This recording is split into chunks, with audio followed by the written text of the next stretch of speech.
back to the Weekly Weeb podcast, everyone. I'm Hugo. And I'm... This is my guy, Jacob. Person. Man, fuck you. Government name me. Shit. Exposed. It's okay. Exposed. It's okay. They were always going to find us, Jacob, because we're on track for 1 million subscribers. We're going to go find that fucking One Piece. You gonna... We're not... In this episode. Are you gonna talk about it in every single intro of the pod? Until we hit that mil subscribers and go on a hunt for the One Piece. I don't mind you talking about like hitting 1 million subscribers. Just don't talk about finding the One Piece. We're not on the grand line. I'm not opping Luffy. All right, that's just not gonna happen. My guy, all right, like it's out there. The One Piece is real, and we could find it. Sure. And this episode is sponsored by Strong Zero. Fuck, that just spat all over my face. No, it's not. It's not. It's not sponsored by anything. It's to what I know of. But it's yeah. too late. I've already opened the can. Okay. Episode 2 of Weekly Weeb podcast.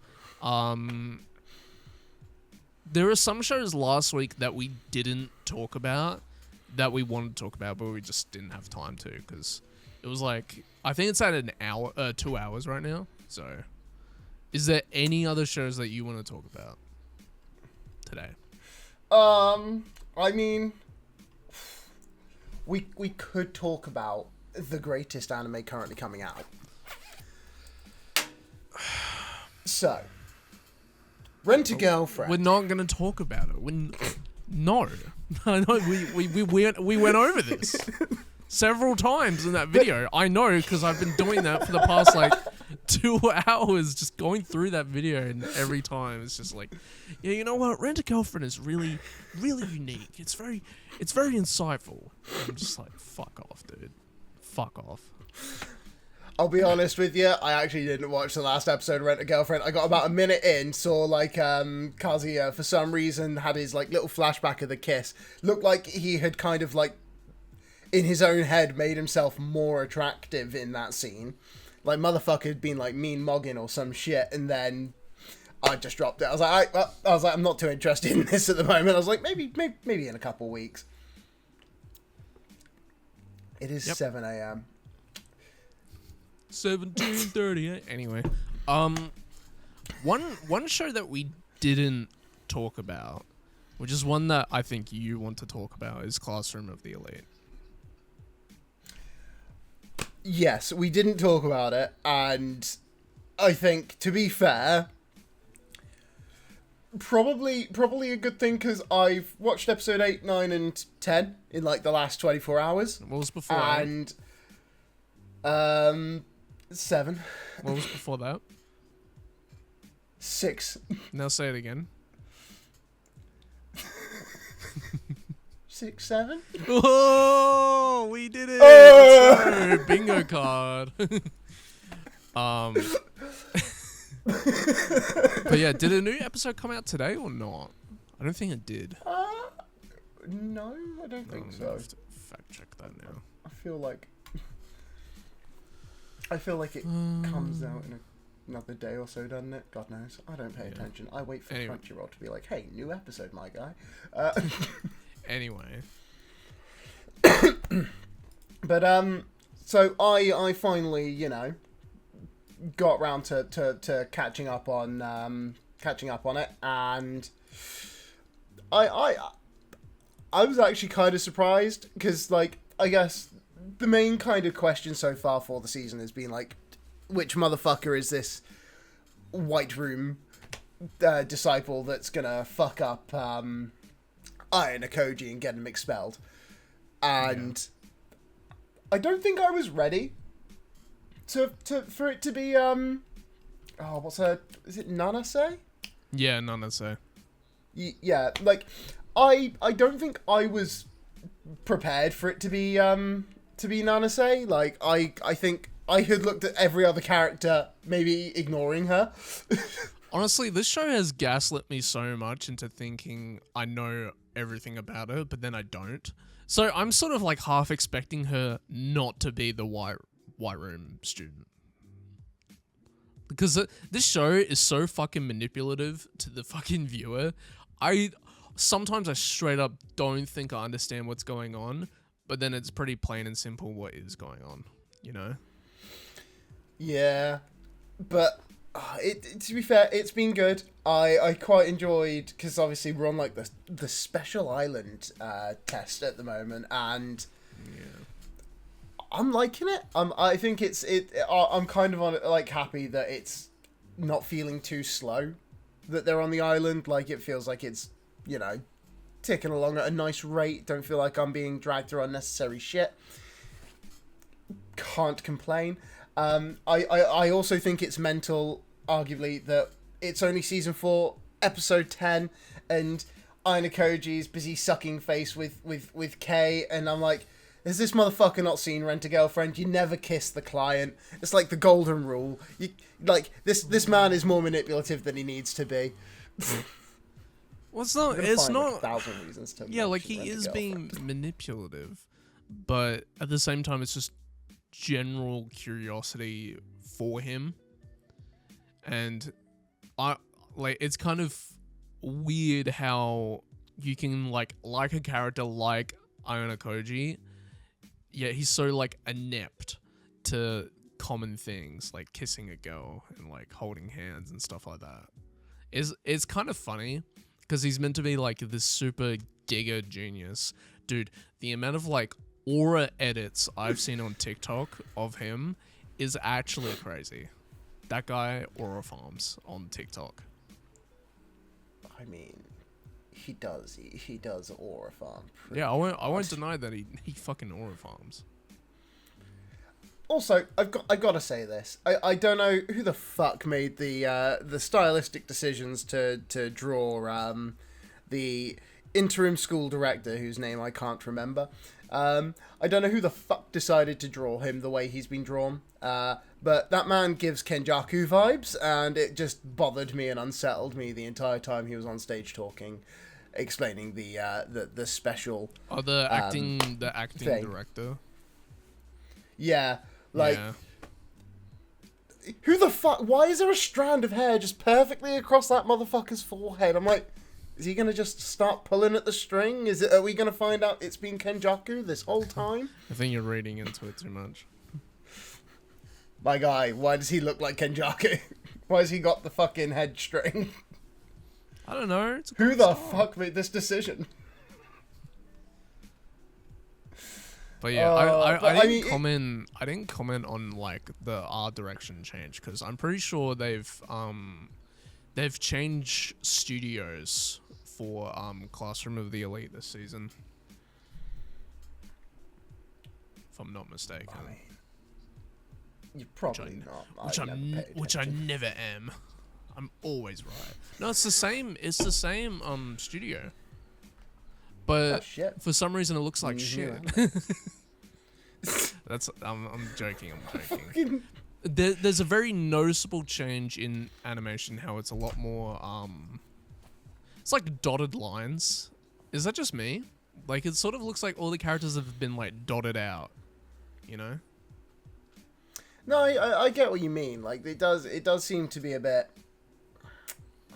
I wouldn't say like lacking, but it's a very. If you go back and watch season 1, 2, and 3, for that sake, it looks very different. I mean, maybe they're just trying out a new, more efficient way of animating. Who knows? Yeah. But I mean, I think the show can afford to do that because it's not a very action intensive show. It can be when it needs to be, and it's really good when it is. But it's mostly just people talking around, manipulating one another, and aura farming. It's pretty much it. There is a lot of aura farming, I think, in this show. You are right. It's all from one guy as well. It's all from Iona Koji. That man just dropping aura. Yeah. But I really like Classroom of the Elite. I didn't like it in season 1. mainly because that shit came out like 12 years ago. But it was it was a show that like everyone kind of knew it as the show that didn't get a second season, and then probably like 5 years ago, and it got another season, and then it kept getting released and stuff like that. And now it's like a pretty regular show, and I really like that because the jump from season 1 to season 2 was like very supernatural for me because I had no idea what was going on. It just jumped right back into it. No recaps. The show is fully expecting you to watch season 1 and go straight into season 2.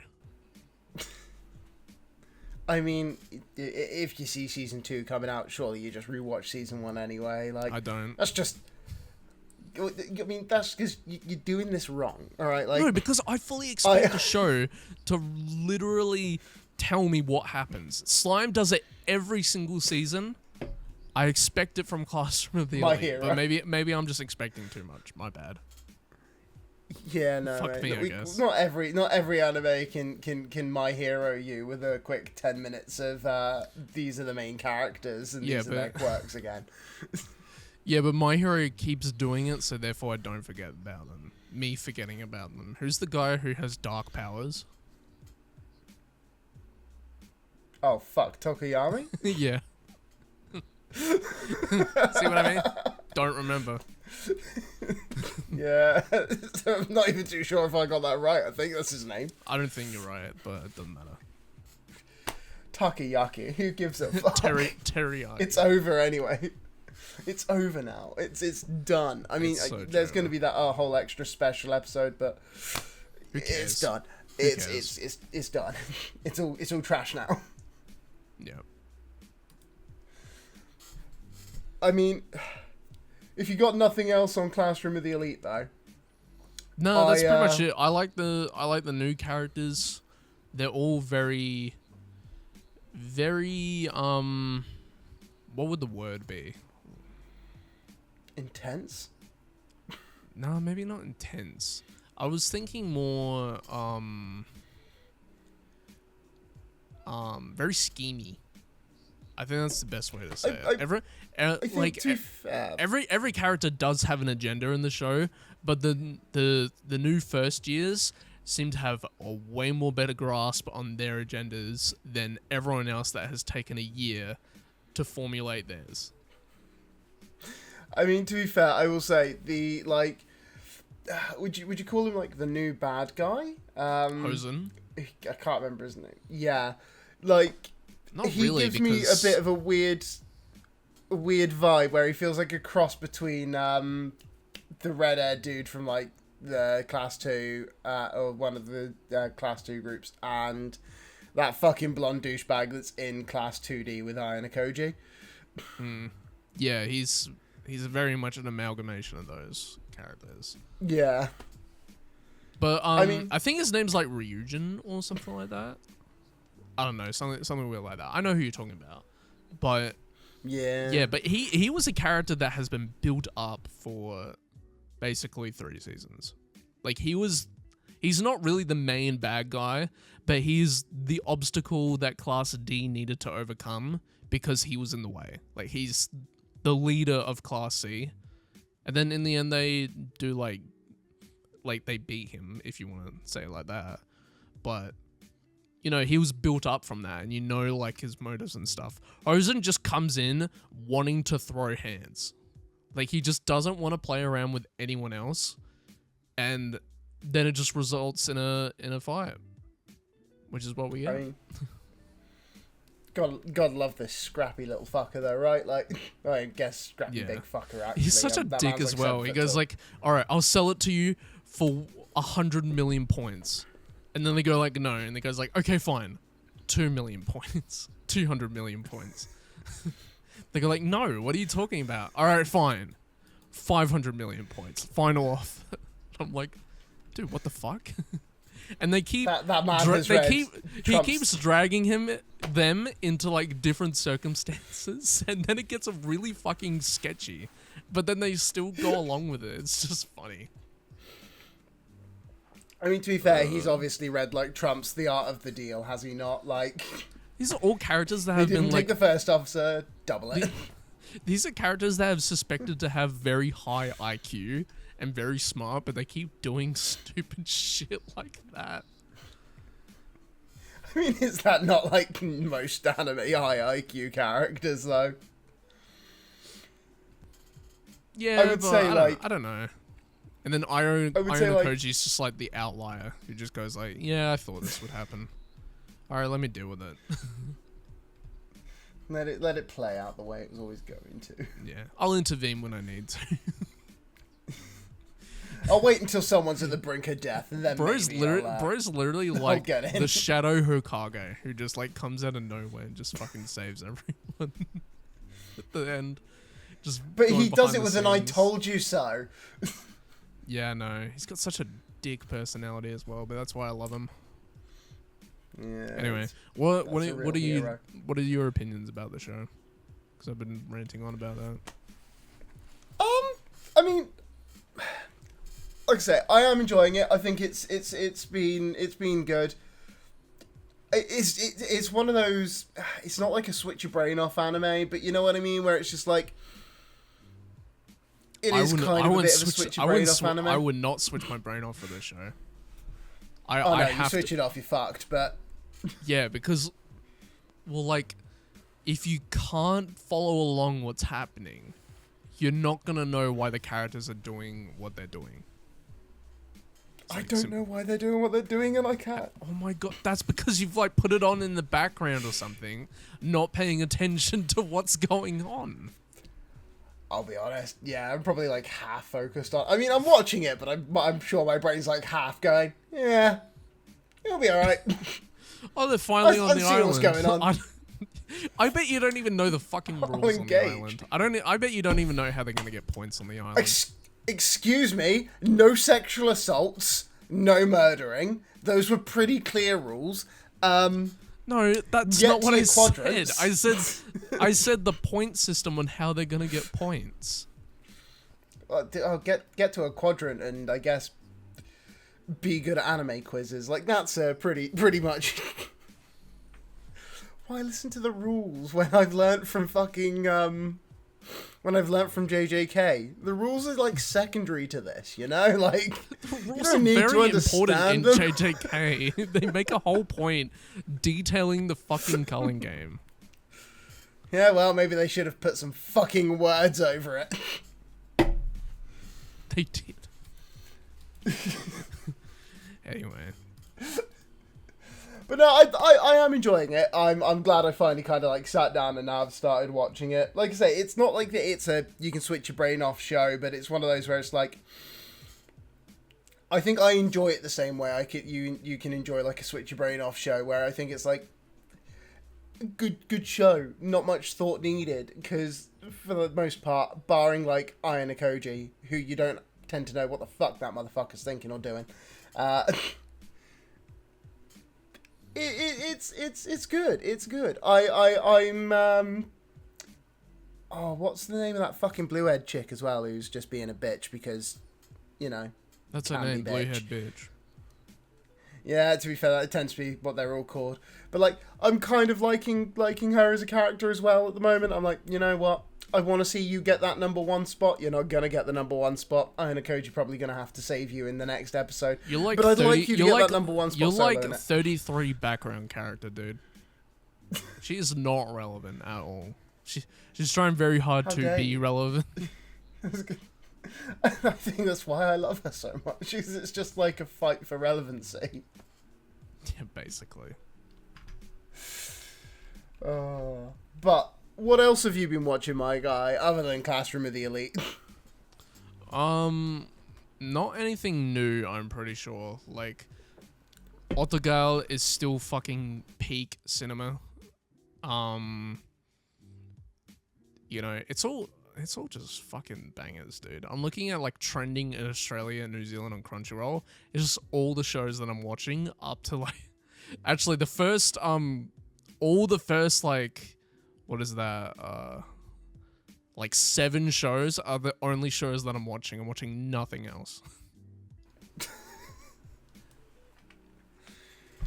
Oh my guy. Fortunately, I'm watching the current shit. For example, Dr. Stone. And I don't know if I'm getting like irritated with this show as it goes on. I got irritated. But fucker, I kind of want to punch someone. Like,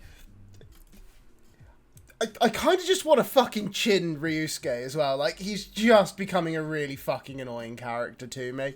Like, I think I liked his gimmick at the start, but now every fucking, like, 5 seconds of an episode, it's just like, ha ha! I want it. And I'm like, good for you. Shut the fuck up. I've got better things going on here. Like, motherfuckers are meant to be going to the moon. I don't care what you want. They've done, like... Why are they going to the moon? They built TV because that's where the big bad man is. He's on the moon. And is that not enough of a reason to go? I thought we were still in the Stone Age. We are in the Stone Age. Why are they but now we have TV. Why are they trying to build a rocket ship to go to the bad guy on the moon? First of all, how is the bad guy alive on the moon? Let's get that out of the way. That is a good question. I'm assuming they're going to go there and motherfucker's just going to be like a computer. It's like the bad like that guy man's from, going to like, be dead for years. It's like the fucking German scientist from Captain America who just fucking uploaded his brain onto a Mac OS from 1998. To be honest, that is what I'm assuming is going to happen. Like, I'm like, there's no way that this man has been alive for 3,000 years or any shit like that, so fucker's dead. And the only answer I have is, it's the last true computer that exists. Yeah. To be fair, even then, I don't know how the fuck a computer survived 3,000 years. Yeah, dude, imagine. Dude, like, computer systems get upgraded every year. Every single year. Yeah, like, computers from the past 20 years still work. But you're only doing basic shit on that. Well, I mean, I guess all it's got to do is transmit signal and shoot dangerous weapon. Like, it only has 2 function. I don't know how a computer can withstand 4,000 years up on the moon. I don't know how that could happen. Maybe. You know what? I don't even want to go into it. It is zero gravity. I don't want to know. Like, unfortunately, I've lost a lot of interest in Dr. Stone, which is really unfortunate because I liked the first season, but I don't know, man. Like the war arc was actually kind of interesting. I just didn't finish it, which I was really upset about, but it happens. I think the problem is like everyone now essentially can build something inside of like fucking 30 seconds, and it's kind of bullshit. And like, I get it that they're all meant to be geniuses and shit, but oh my Christ, is it just there is no challenge anymore.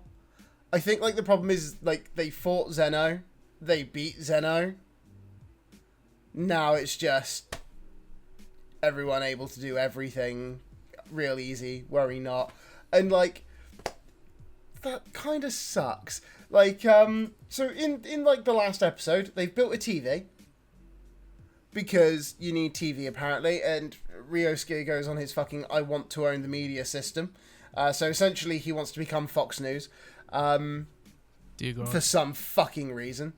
That's essentially it. He's like, yeah, but he's like, you know, you can do so much with the power of TV. I'm like, yeah, you're just another Murdoch, aren't you? Like, they've just changed your fucking name, but you're one of the Murdoch kids, blatantly. And then they go and build a computer right after they've built the TV. All of this is done within, like, a 24-hour span, I think, of a day. So, like, bullshit is just getting more bullshitty. And they go and build what is, like, the SAL 9000. It's a fucking... It has chess AI capabilities. It's the fucking Stone World.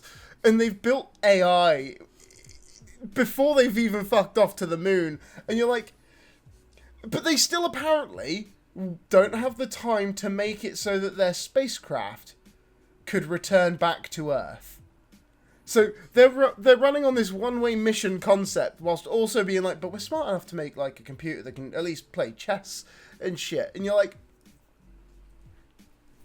Bit of how is this? Yeah, like, don't get me wrong. I think at this point I'm much more into like Chrome and Suika focusing like they want to, without telling them, like they're like, we're going to figure out how to make it so that the spacecraft can return home. And I'm like, Yeah, because I probably have more interest in this B plot. Survive the trip back. Seems a little. I think their important. entire theory is that they won't be coming back. Like, the idea is meant to be they've made a one-way rocket. It's going to get them to the moon. They're going to fight Y-Man. The likelihood is they're going to then become petrified by him, or they're going to win and they'll petrify themselves. And then when they can get a return rocket, someone can go collect them, wake them up, and bring them home. Right.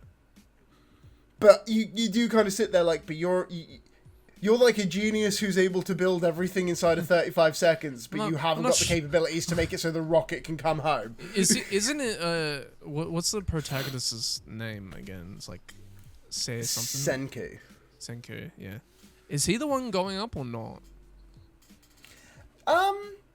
I'm assuming he's going up because they're like, the whole thing at the moment is like, there's 3 of them that will be going up, and I think it's going to be like, Senku's going to go up, what's his name? The strongest primate teenager. Yeah, I don't fucking know. Like, I think like they're gonna send him up, and I think there's still a bit of a debate over the third person. I think it's gonna be Ryusui who goes up as well, because they're like, we need like a pilot, we need the brains, and we need the brawn. So like, it's gonna be like those 3 go up. Right. Which I think bullshit. These stone people should be allowed to go up. Motherfuckers think that the moon is small. Like, let's fuck up some minds. But no, we're just going to send these 3 fucking characters and kill them off. It, like I say, I think it's just becoming like really kind of shit. That it's just constantly done in 5 seconds for some things, but impossible for others.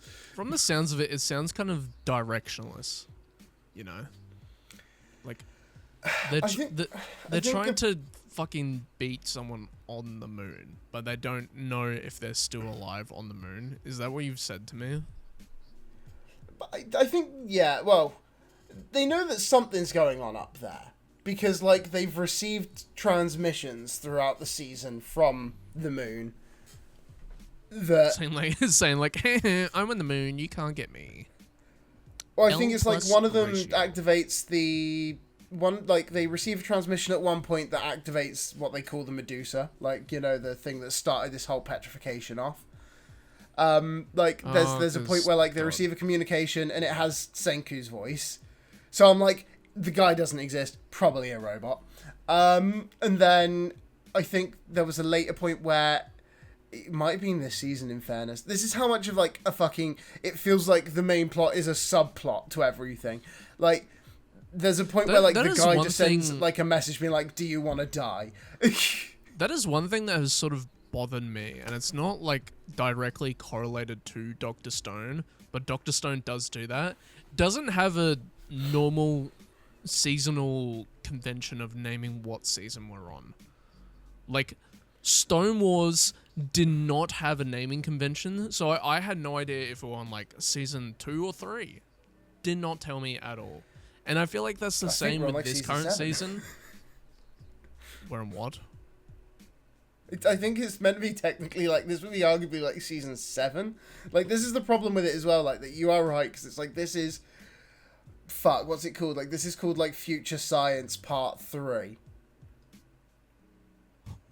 Where did part 1 and 2 go? Where's that? We've had part 1 and 2, but this is now onto the season of fucking Future Science Part 3, and like, I don't get it. I honestly, like, I'm trying to still like the show. I think like the problem is like my brain's like, you've made it here. And I feel a little cheated because, like, when part 1 of Future Science came out, they're like, oh, this is the end of it now. Like, Future Science is going to be the end.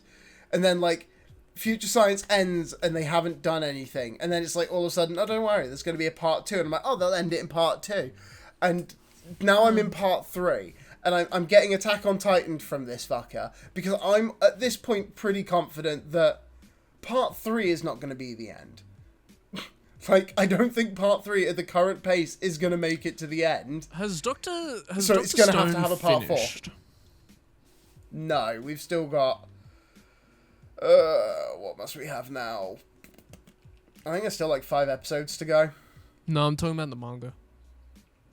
Oh, yeah, I'm pretty sure the manga finished.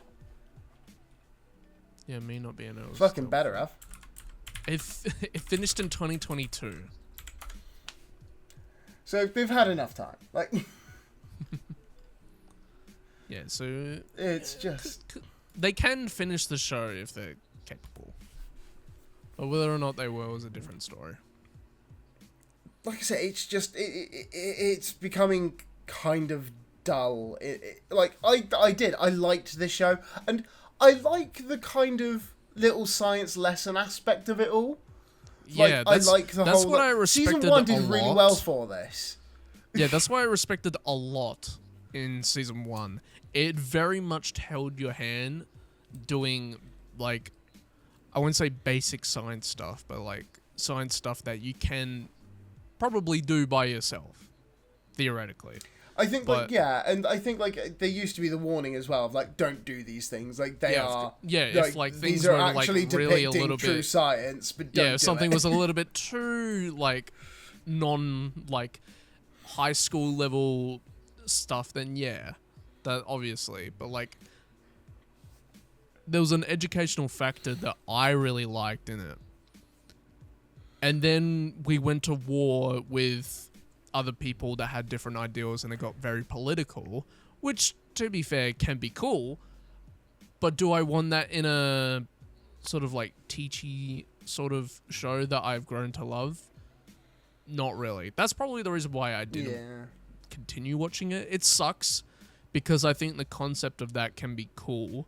Like, you're in a post-apocalyptic world where it's like, what is it, 4,000 years from current? 4,500. Yeah. And people have different ideals about how they want their ecosystem to operate, which I think can be cool. But I don't think Dr. Stone is that. I think it could be that, but it needs to lean all the way into it, which I don't think it did. I think it did, and then it pulls out of it for a little bit before it goes back into another war. Like, I think that's kind of the problem, is, like, season 1 did it really well, where it's like, you've got the ideology of Senku going, like, nah, we need human beings, we need to save them all, get them back so that, you know, we get their minds and we can rebuild the world. And then you had Mr. Primate Boy, and he's like, fuck them, they all just abused the planet, they were awful, they took power and fucking seized everything, we just keep the young and the strong. Yeah, and you're like, I like this kind of conflicting ideology. It's a cool. It's a good idea for a conflict, but it's so like surface level. It doesn't go any further than that. I don't think. I mean, I could be wrong. Not really. Like, I haven't think it's watching. I'd say it's not like it's. I don't think it's a deep. Like, there's no deep philosophical kind of like thought to it. I think it is very much a surface level of, I want people for science, and fuck the old who owned everything. Like, we could essentially, I think the primate dude, the ultimate primate high school dude is like, he's part of the group that are like, we can afford a house if we don't bring them back, and it's like, there are no fucking houses, get over it, the problem's gone. Importantly, there's no concept of money right now. Well, so there is once Ryusui comes back, they have money. They fucking have banking now, for fuck's sake. Great. So we've gone full circle from Stone Age into capitalism. Awesome. Great. I'm glad that we can. I mean, that was essentially the introduction of Ryusui was the return of capitalism. But like, I do think as well, the thing that winds me up with all of that as well is that, like, I think there is no economic sense or understanding. Like, they just pay people money, and it's like, okay, but you either need something to hold the value against, like a gold standard, and, like, surely someone in this is smart enough to know that, or you need to kind of prove the value of this money that you're just throwing out to people, which they haven't. So it's like, well, how do you convince people to work for money that has no guaranteed value? In a society that prior to the printing of money just shared its food, made houses together with the sticks and stones from fucking the woods and shit. Like, we didn't need economy. I was gonna say, I don't think you need a currency if that's the stage where you are right now. Like, that's the problem, is like, Ryusui's like, we need to build economy, and it's like, but there is no point to the economy Beforehand, yet. you had this very new technology called trading, and you would just swap resources around for what you needed. But no, let's just introduce the concept of currency and giving everything a fucking numerical value. Well, I think that's the worst part, is I'm pretty sure they still haven't. Like, I don't think there is a numerical value. Like, I think that the bank just exists for the sake no of fucking existing. reason. I think, honestly, it does. Like, and like I say, I think this is one of those things that bothers me, is like, there's just so many things now that just feel unnecessary. I just wanted them to go to the moon, find out what the fuck this Y-Man dude is, and be done with it. But no, we had like a whole episode on Ryusui needing an economy that doesn't do anything. I just thought of something funny. Like, they go to the moon, they just find like a nail from One Piece. Like, just, Alan, we are so fucked. That would be kind of peak. Dr. Stone is linked to One Piece. This is how it all started, actually. It all started with those fucking rings falling from the sky. But no, it's just... I think, like, the problem is that it's kind of lost a lot of, like, what made it good for what I think is more, like, to become a gag anime. Like, it feels like it's trying way more to, like, hit jokes that aren't that funny. And like I say, the fact that everyone's apparently so fucking super genius that they can just do everything in 5 fucking minutes. Like, they got Ryusui's brother, or half-brother, whatever the fuck he is, who was apparently like a maths genius, and he fled the family because he just wanted to make games. And all he does since he's been returned to life is he writes, like, code. Like, he just scribbles over his walls in code. He's like, this is Dragon Quest, because that's what he needs. And then, like, they're like, here's the computer, and then he just writes a code for it using punch cards in 30 seconds. And you're like, again, the gag of that was done quickly was kind of funny, but it's not funny when that's just the only fucking gag you have left. Yeah. It's boring and repetitive now.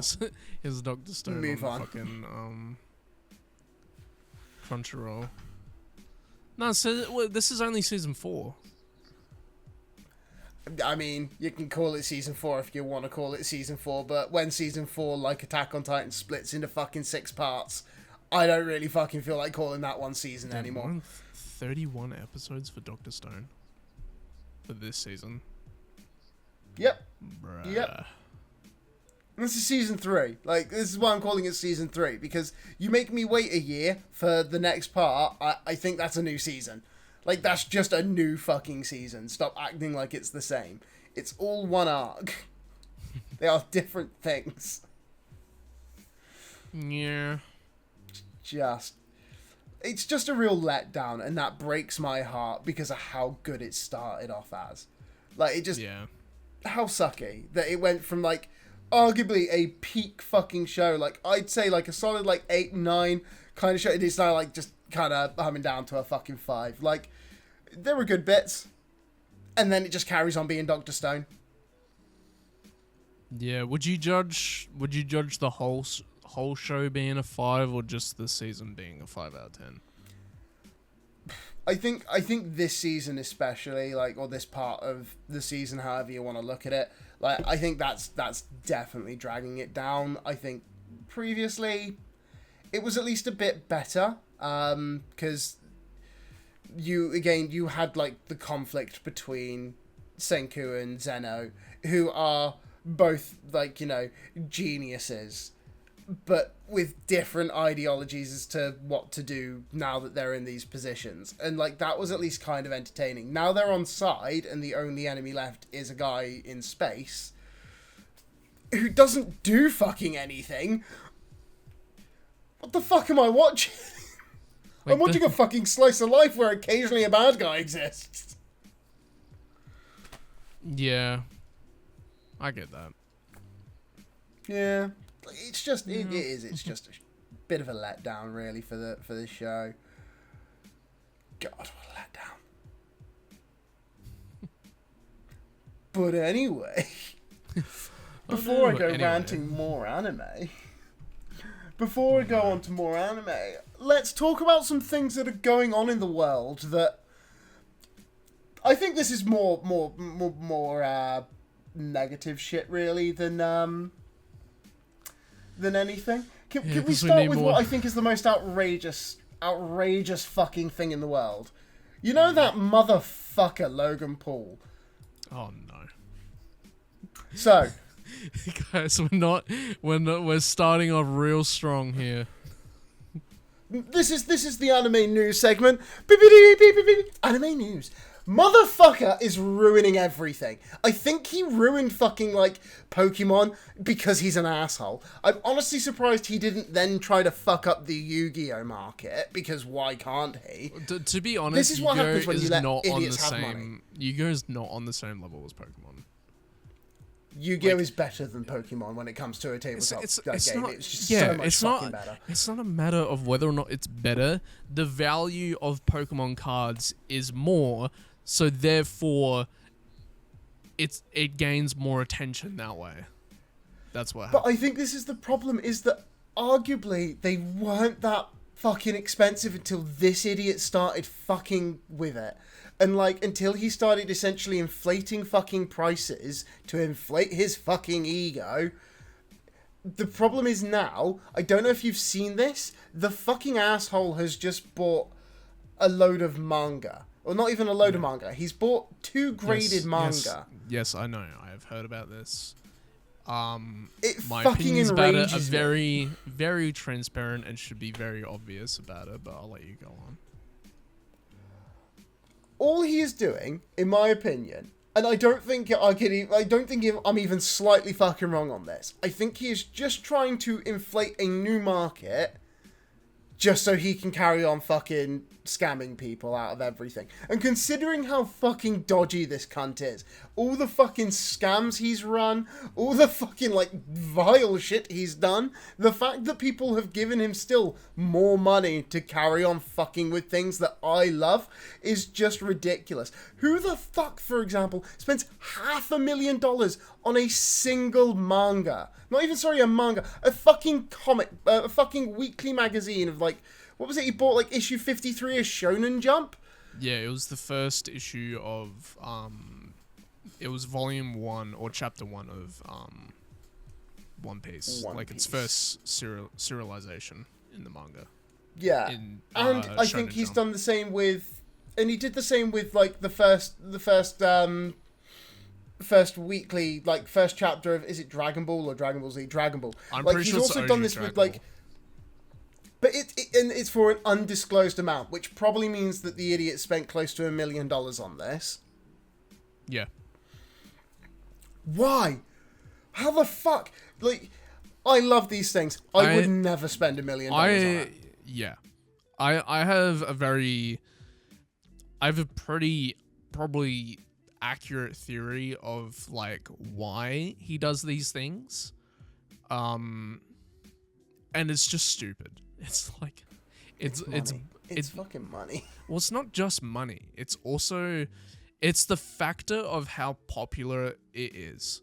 So I wouldn't say, like, the events of pre-COVID painted Logan Paul in a very good light, especially going to Japan and doing all that shit. But ever since COVID, he's had this fascination of finding out what is popular and extorting it for all that it has. He did that with NFTs. He still does it with NFTs. And then buy CryptoZoo, everyone. Yeah, buy CryptoZoo. Buy an egg. Buy a virtual egg, because that will give you money. Only 1 ETH. I'm sorry, but in any aspect where you're buying a virtual egg, I think you need to take a look at yourself in the mirror, dude. But then... No. I'd accept if you were buying it from someone else. But then Pokemon blew up again. So Pokemon had a blow up pre-COVID with Pokemon Go. It had that, then COVID happened, then not that many people went out. Then Pokemon card pack openings got very popular during like post-COVID. So more people were opening packs, and therefore prices were going up naturally that way because there was more of a demand in the West and stuff like that. And then Logan Paul bought the most expensive Pokemon card and then sold 49% of it off so that people could buy that, which then drove up the prices a lot more. I don't know how it happened. Whoa, I'm not fucking smart enough to figure that out. But I think we need to admit he then bought it back for a fucking fraction of the fucking amount he sold that 49% for without anyone's consent, and sold it for even more money. Let's not forget how he scams people. The guy's a dick. Yeah. And then so for this like current manga stuff like that, I think it's just solely based on how popular One Piece has gotten in America, for instance. North America, to be exact. One Piece has blown up for a multitude of different reasons. It's a very popular anime. The live action has also come out recently, which drives up the popularity for that even more. And then the One Piece is coming out. Yeah, and the One Piece is coming out. And I think Logan knows this. So therefore, he's trying to latch onto that popularity in a way that would set him aside for everyone else that is a fan of One Piece and what it has. Sure, you can own all the manga, or you could own the very first Shonen Jump comic of when One Piece came out. Yeah, that will probably put you a little bit above the rest. Spending an undisclosed amount of money on basically just the first volume of One Piece is a bit stupid.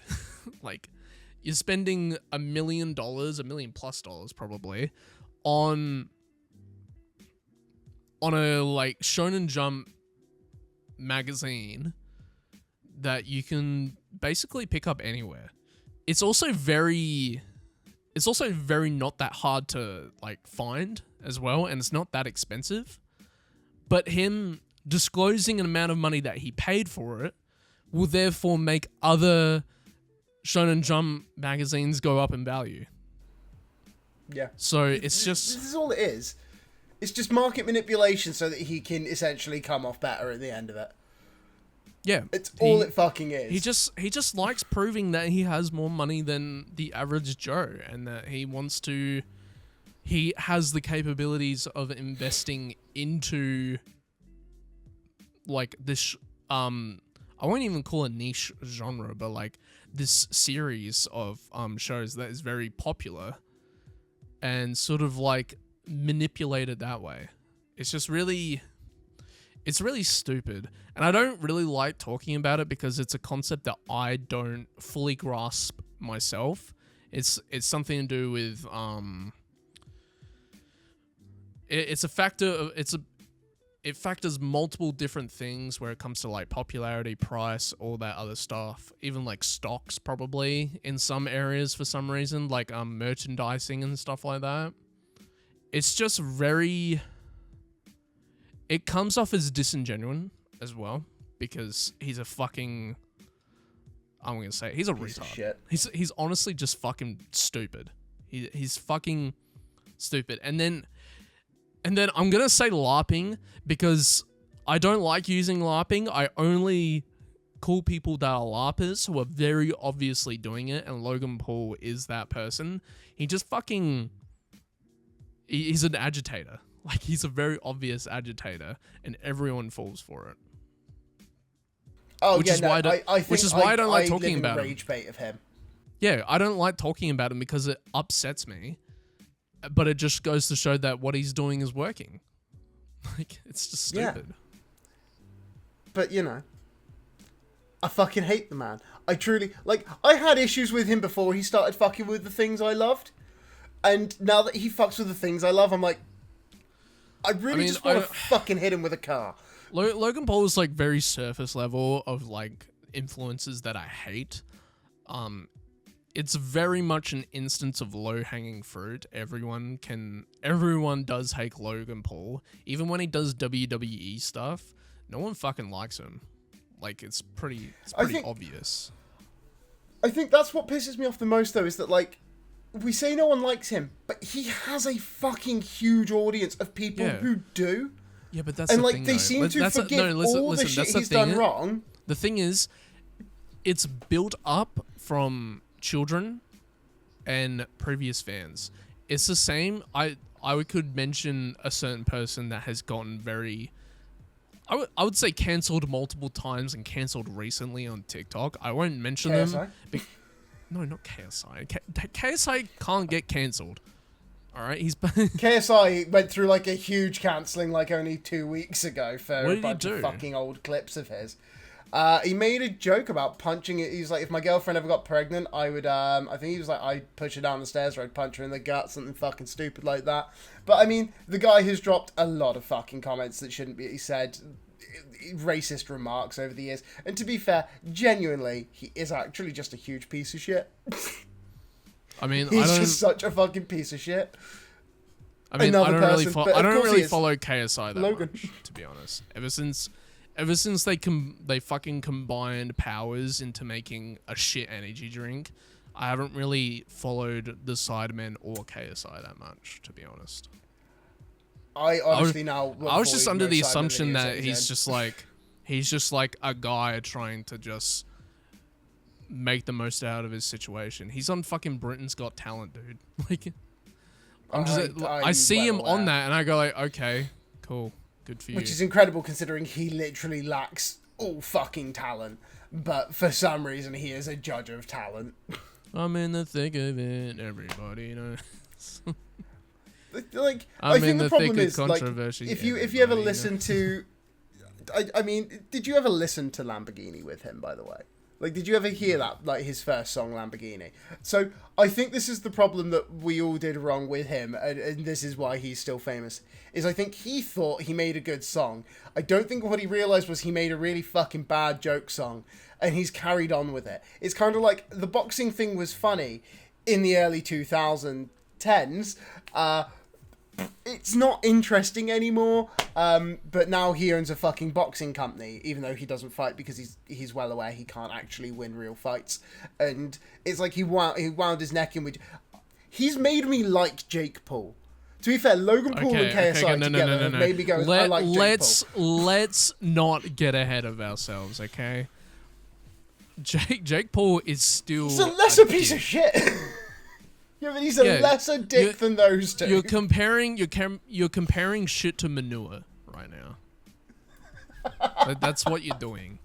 Also, I don't really want to talk more about this because we're just talking about people that we just hate on an anime podcast.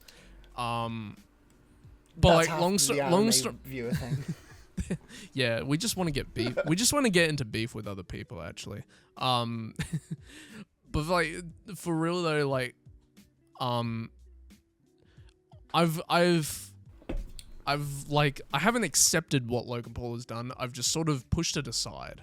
Like, I don't really care about it. It hasn't really affected me at all, to be honest. I'm not that into Pokemon cards at all. I used to be, when I was 10. Can't say for adults right now, but you know, I don't think it'll get that bad. I think if people still bring it up and still give him attention, then it will just antagonize him into doing something worse, to be honest. Because all this attention about this One Piece stuff is fueling his brain. into doing more stupid stuff. So I just Yeah. I don't like commenting about it. I think the thing is, like, it's not so much that this instance is going to bother me. It's that I witnessed what happened when he fucked with Pokemon, and the ripples are fucking vile now. Like, some of them essentially have become tidal waves, where they've just, like, they've changed the landscape of a market. You think, like, even as it was slowly climbing, like, old school Pokemon cards still weren't the most unaffordable thing. Like, I was trying to rebuild, like, my childhood deck that my asshole parents threw away because these were never going to be valuable. And now there is just no way I ever will, because I'm like, I can't afford to drop this.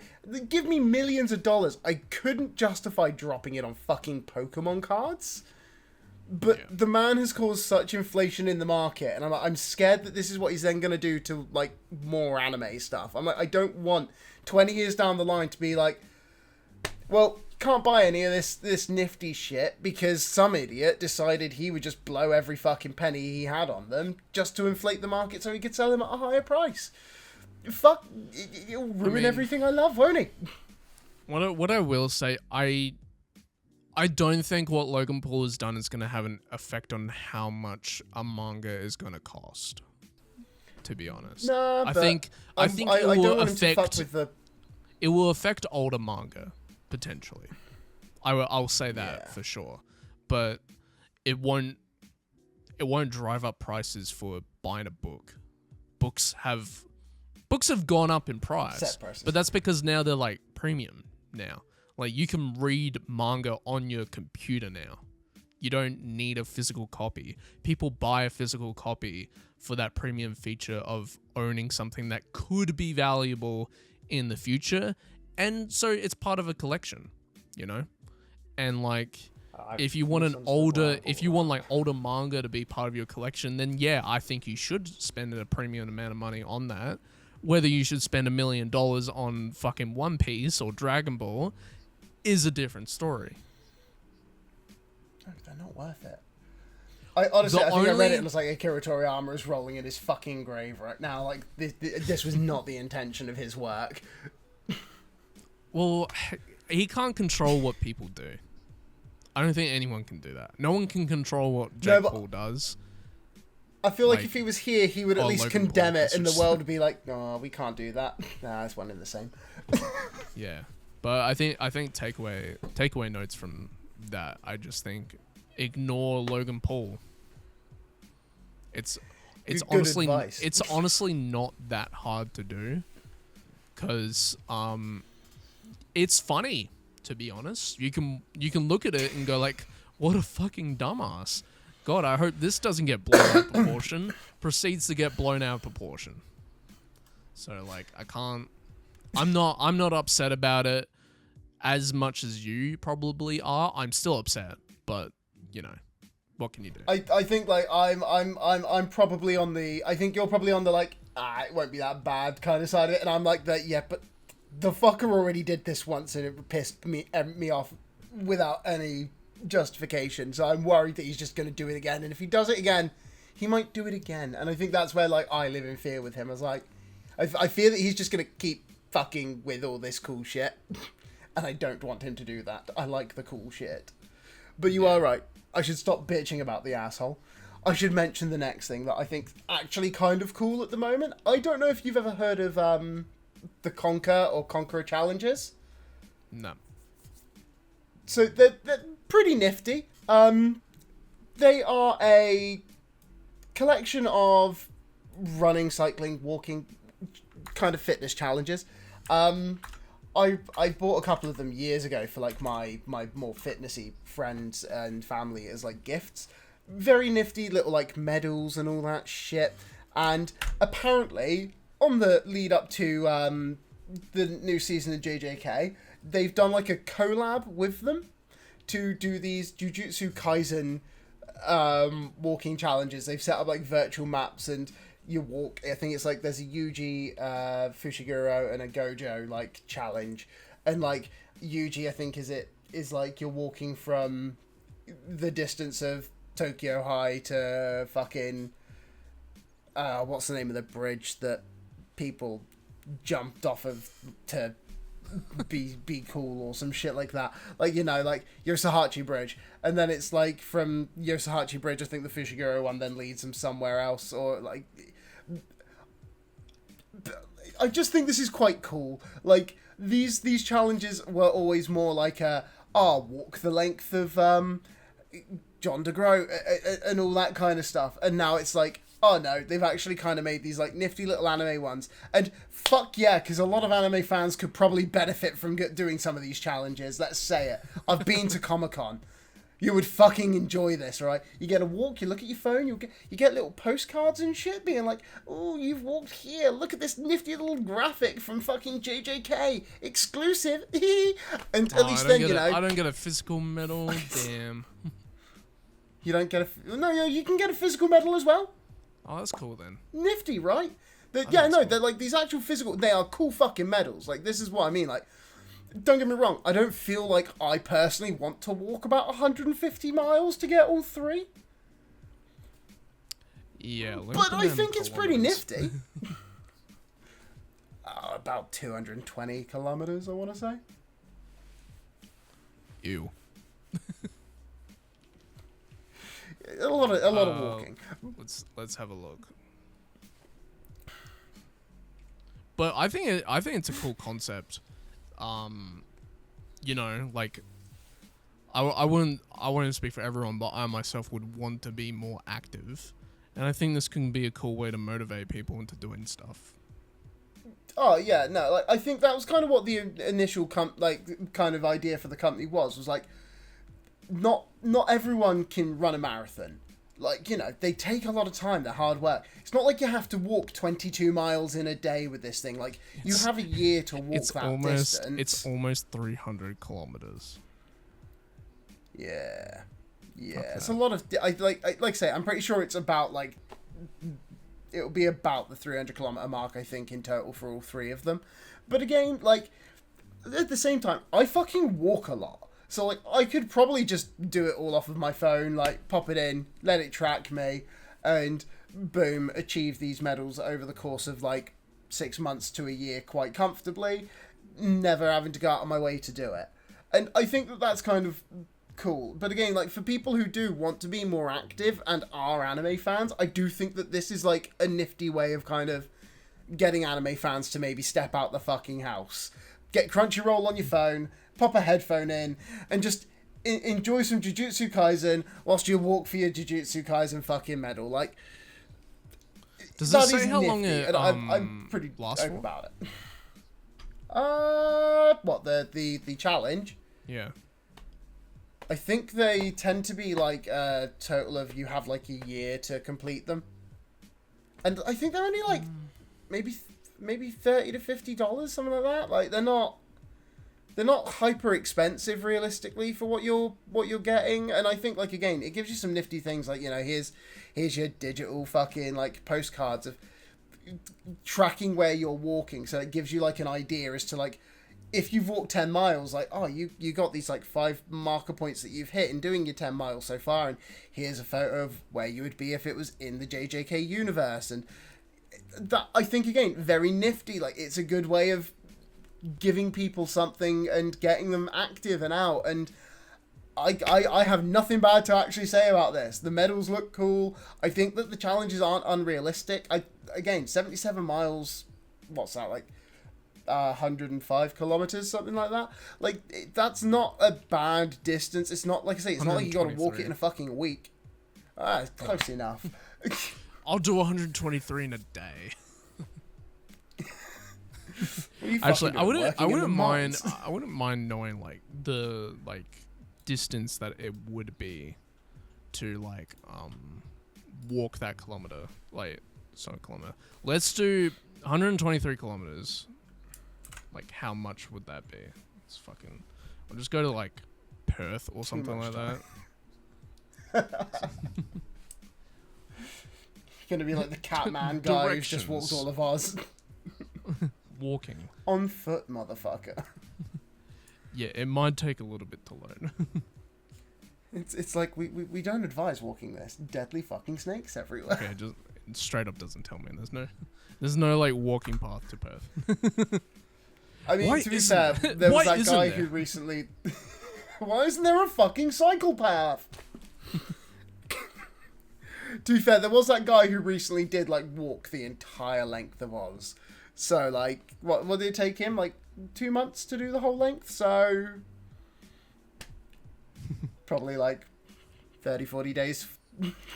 Okay, so it takes 47 kilometers to get to a place that's like, about like 30, 35 kilometers away. It would take me 47 kilometers to walk there, which is daunting. That's one of the medals, pretty much. And that would take me just under 16 hours to do. So if you like So you divide could it do up, it in if a you day. divide it up like daily, or like yeah, like daily or whatever, you could probably get it done in like a month if you just do a kilometer a day. Yeah, that's what I mean. Like, you know, you could. They aren't like you haven't got to run them. They're not some sort of marathon type thing. Like, you can take a bit of time to get through it. And I think that that's what's kind of cool about it. Is like it is a good incentive to go out and walk.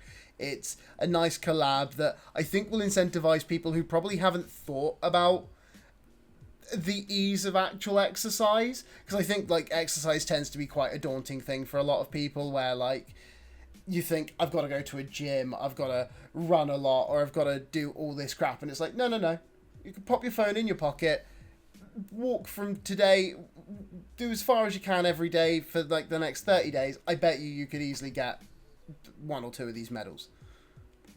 Yeah, I think it's a Like, good, you know.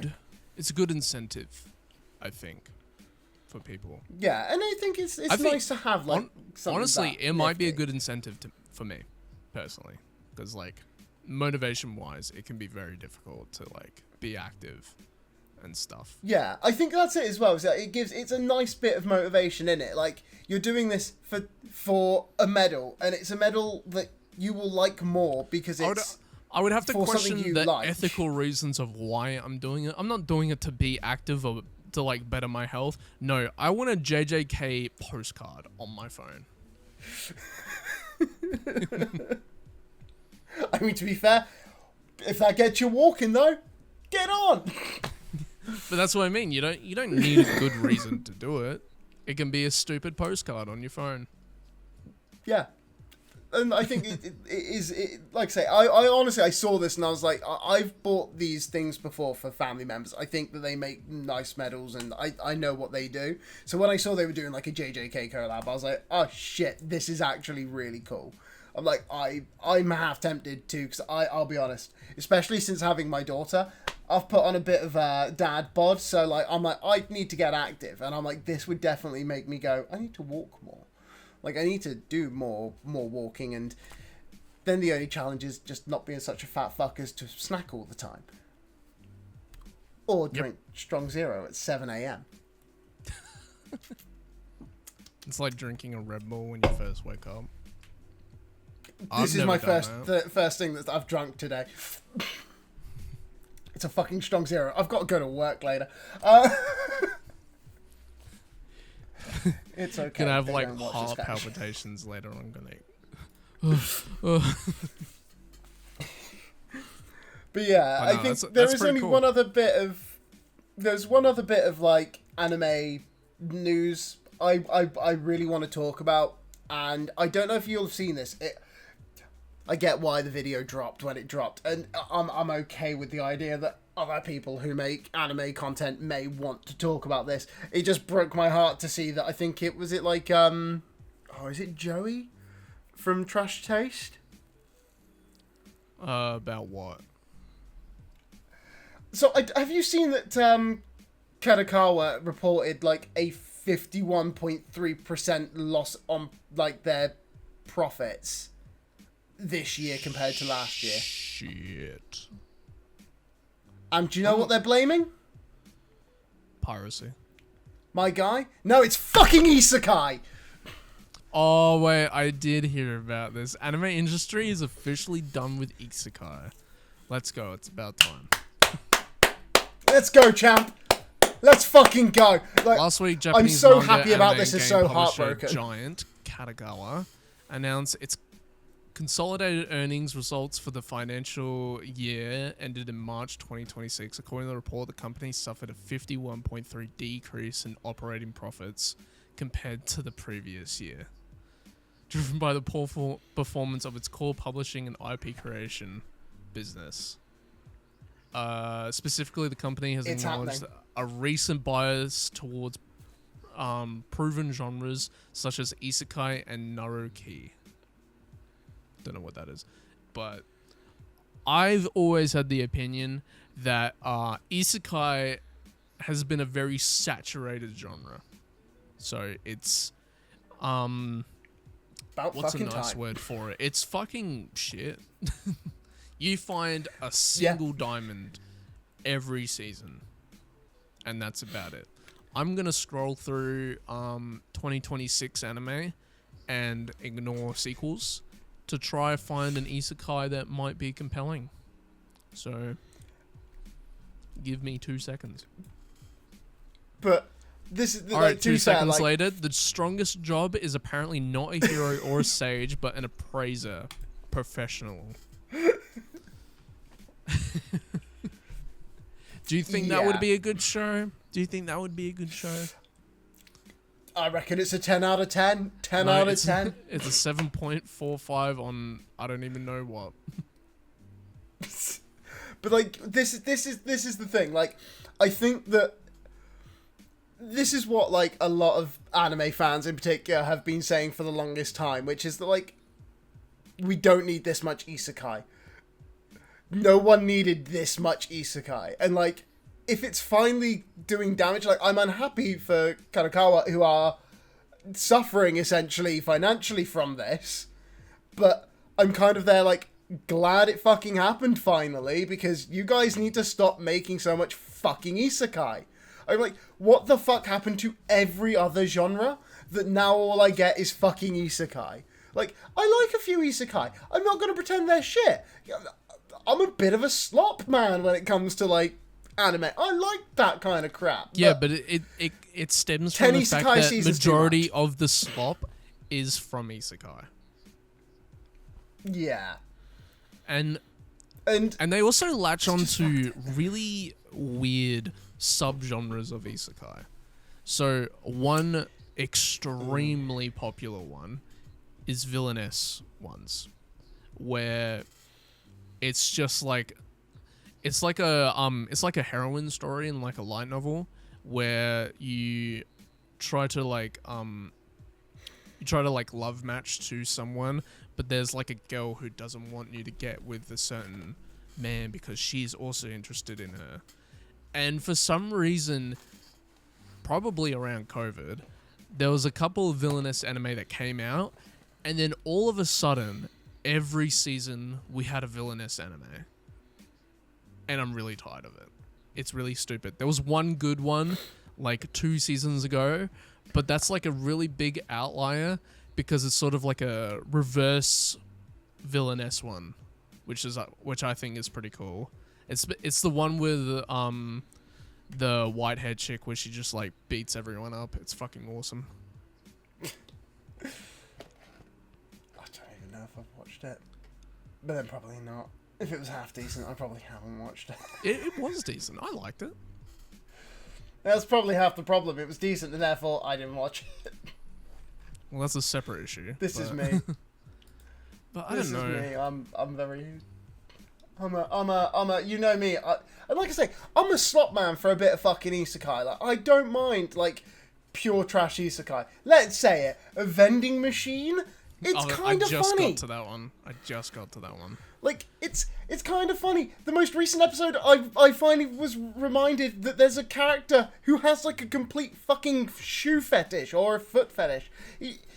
He's the guy who would sneak a photo of your sister's feet if he could. Like, I forgot about him. It's kind of funny that he exists. But this show is the one isekai I think I'm kind of like, yeah, I'd watch this slop. The rest of it, kind of just shit. ReZero obviously is a different style. Yeah, I mean, I'm excluding sequels. Peak. But it's just, yeah, it's not been good for a long time. Like, how many fucking anime video, like seasonal anime videos has fucking... Oh, why is his name just blanked? Oh, what the fuck is he called? I can't believe, like... How long will it take Hugo to find out what he's Gig talking up. about? Oh, like, how many fucking Giguk videos have been dropped where he's just like, well, if you're an Isekai fan, you're eating good again. Because it's all there fucking is. So, like, I'm glad that it's killing business a bit. He's sort of deviated from Isekai to just fantasy now. Yeah, I think that's because there's too much fucking Isekai and no one has the time. Because the thing is, I'm noticing now, as I'm going through all these, there's not a lot of new Isekai. There's a lot of Isekai sequels that are coming out. Yeah. Like, Skeleton Knight in Another World, Season 2, is an Isekai. Saga of Tanya the Evil is an Isekai, and it's getting Season 2. Mushoku Tensei Season 3 is a reincarnation Isekai. Like... It's a great Isekai. But then also really bad shows get like a second season. Like, Reincarnated as a Sword Season 2. I didn't mind Season 1. I don't think it deserves a Season 2. Personally. I don't think I watched Season 1. The fuck? Season 1 was just kind of mid. You know, I mean, the beginning after the end got a fucking second season. Yeah, well... And the first season was like the 8 people fucking that, frames the per people second. that are funding that are fucking high on crack, to be honest. no shit. Like, there's no fucking way. I don't know in what world we get that before other shit. I don't know. There is a lot much more deserving anime out there, and someone's still fucking greenlit that to have a second season solely for the fact, and we all know it, it's a fucking isekai. And yeah, I just... Like I say, I don't mind isekai. I think that it has a place out there. I think that the problem is that it just saturated the fucking market, and this is the results of what the market saturation looks like. It has fucked up a major fucking like publisher because they've been relying on this shit to fucking carry them. Yeah, I mean, yeah, it just got very popular to have a show feature like Another World. People got really fascinated with that aspect because it's basically just like a fantasy world, but a scenario where you yourself in the real world could happen to you.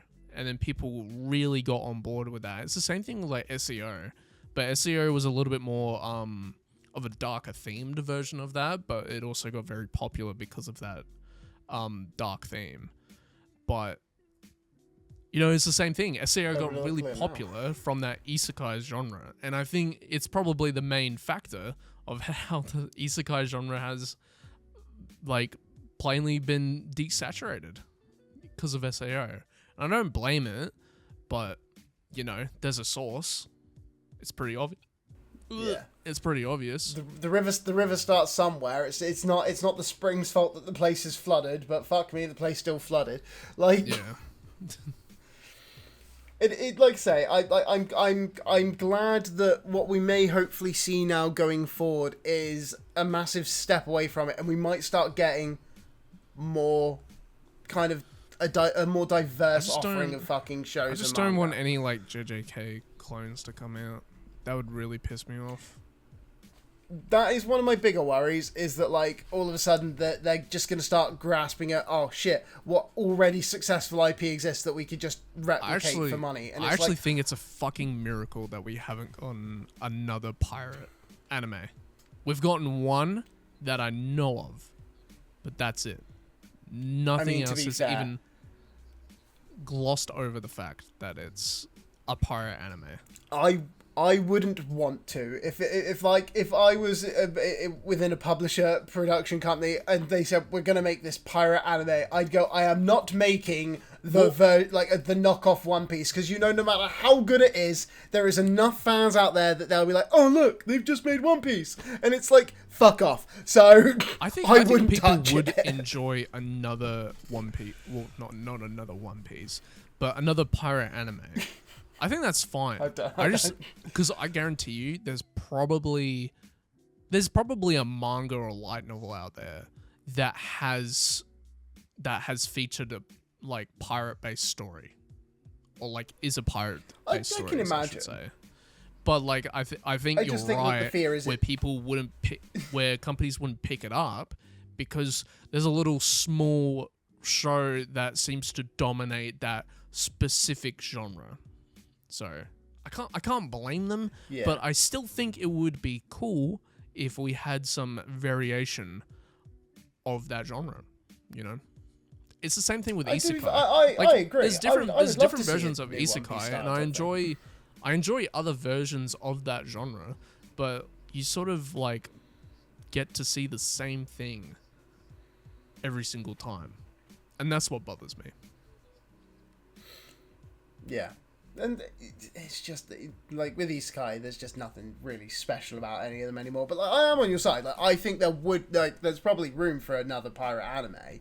And to be honest, if another pirate anime dropped, I'd probably give it a go. I'd probably sit and watch it. But it's just one of those where it's like, you know that the reason that no one is doing it is because they are probably all just like, there is no point in making something is just going to get ripped apart because it's not fucking One Piece, and everyone will view it and go, it's just trying to be One Piece. Yeah, it would be unfortunate that people would group that within the same category as One Piece, because it's a very popular show. But I don't know. I still think it would be good. I obviously wouldn't hold it to that candle of like living up to the reputation of a very, very popular anime. But like, I still want it. I still think it would be cool. But yeah. You'd have probably had a better chance if they weren't about to release another version of One Piece. Yeah, I mean, I could get into the reason, like, the whole fucking philosophy of re-releasing One Piece, but I get it. Like, I completely understand. I'm gonna sit down when like the One Piece starts. I'm gonna sit down and watch the One Piece. But we all know that like when you got 3 fucking versions of One Piece out, it's gonna be hard to then add a new pirate anime and not immediately be compared shot for shot with One Piece. Yeah, I mean, at this point, you're already getting 3 different pirate anime.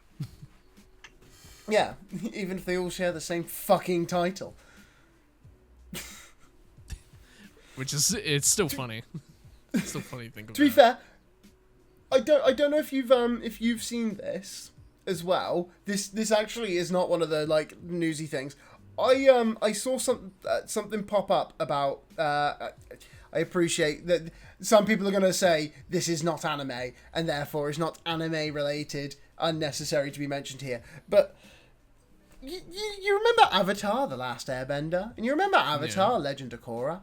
Yeah. Have you seen anything about the new Avatar series that's going to be coming out? No, I know about it, but I haven't seen anything new. I've been, understandably, I think, I've been very excited to have new Avatar, and, we're going to have earthbending Avatar. It's going to be great. I think they fucked it before they even released it. Yeah, I mean, I've seen concepts of it, and it looks very, very different. It's called Pavi and the Seven Heavens. Yeah, and there is so much. Like, I'm hoping that what is out there is just like a fucking false flag operation to make us think that they fucked it up, and they actually haven't. Just so we can all celebrate how much better this is. And I hope it's a fucking false flag, because the problem is this is supposedly meant to be the Avatar after Korra. Yeah. And what it's been marketed this as. Avatar is in a post-apocalyptic world. Yeah, I don't know how that happened. That is fucking like, I think whoever's in charge of this seems to have forgotten how the whole like world started to fall into disrepair with Aang. Or Ong, if you watch that fucking vile movie they made many years ago. Let's not go into it. Let's not go into it. But like, I'm like, the fuck happened here? Like, are you saying that like we watched Legend of Korra, Korra like found peace and harmony for everyone, and then within 30 years just fucked it all up? Like, well, I mean, the fuck has happened? To be honest, the people behind making this series have been working on Avatar solely. Like, they haven't done anything else, from what I see. Well then, fuck, they should have done a better job, shouldn't they? Because, like, the fuck is this? Like, it's just... I loved Avatar as a kid. I still love it as an adult. Avatar is, like, I argue, Avatar's the gateway anime. For a lot of people, Avatar's like a gateway. You know what's funny? I'm actually rewatching Avatar, The Last Airbender. And I don't fucking blame you. It's incredible. I've just forgotten a lot about it, and I don't think I had a good viewing experience when watching it. I think I've rewatched it so many times. I know it nearly word for word sometimes. Like, I still love Secret Tunnel. It's like one of my favorite songs ever. Secret Tunnel. It's a beautiful song. But like, it's one of those where it's like, how have they cocked up the new version? They already had a massive leak anyway with the movie. Have you watched it? And no, because I do believe in not being that big a piece of shit. I'm being genuine. I've had 3 chances to watch that just solely off of Twitter. They just post it and they say, fuck it, the whole new Avatar movie, and everyone in the comment section is just going like, me not watching it but still commenting anyways. Because it's really strange. There's a lot of respect behind Last Airbender, which then I respect very much. I think Avatar fans can be a little bit cray-cray sometimes, especially when comparing Aang and Korra. Personally, I don't give a shit, but I think there's a level of like diligency where people will actively go out of their way to not watch a leaked film, which I cannot say about any other fandom, to be honest. Yeah. Could you imagine if the fucking Mandalorian and Grogu got fucking leaked online? I would be watching that. Yeah. But like, but everyone's unanimously said, yeah, we're not gonna watch this pirated version. Which I think as well, like, there was a big thing where like a lot of the actors for Avatar came out and made the fair point, which is that by watching the leaked version, you're gonna fuck this property that you love. Because, and I think we all understand it as well. We know that there's not that much money behind it. Like, with Disney, fuck Disney. If they lose a couple $100 million, those fuckers own everything. They'll survive. But, like, with Avatar, you kind of sit there and you're like, this is done by a studio that is solely dedicated towards this one property. Okay. Let me bring down your high horse for a second. So, do you know the story behind what Paramount has done with this movie? I've heard bits and bobs, but... So the rough idea was that this, I think, was going to be a TV show, but then got changed into a movie. It was going to get a theatrical release, and then it didn't, and now it's going to be strictly on Paramount Plus. Which, if I was an Avatar fan, I would be upset. I'd be pissed. Because you have this property that is widely popular around the world, but you don't have the confidence to release it in cinemas because you're not confident if it will do well. Yeah, that's a bit of a dick move. But, like, we live in an age where everything is on a streaming platform, so I can get behind it. I'm upset as well because recently cinemas have been very crap. But yeah, then the movie got leaked and now some people actually hate watching it because they don't want to support Paramount, which is just really fucking... It's the definition of like a double-edged sword. You're not watching it for Paramount, but by doing that, you're also not letting the animators get paid for it. Yeah, well, you know what? If Paramount wanted the animators fucking paid, they'd have put it instead of... I think the thing is, I dislike the whole there's no confidence in theatrical releases. Like, yeah. I think it's mental, because, like, look at the fucking money that Chainsaw Man Rize Arcs just fucking, like, churned out globally for its theatrical releases. I think, like, you look at, like, JJK even fucking did pretty well with its theatrical release. Yeah, for, Demon Slayer do very well with their movies. Demon Slayer fucking murders it. Like, what? Yeah. Weren't they like the fucking second or third highest grossing film last year? Yeah, something like that. Like, but like, it's not misinformation. Know that fans will go. It's not misinformation or like propaganda that animated movies do very well. And you know, like Disney and Pixar movies will always do really well, and Pixar DreamWorks movies as well. Like, it's a studied fact.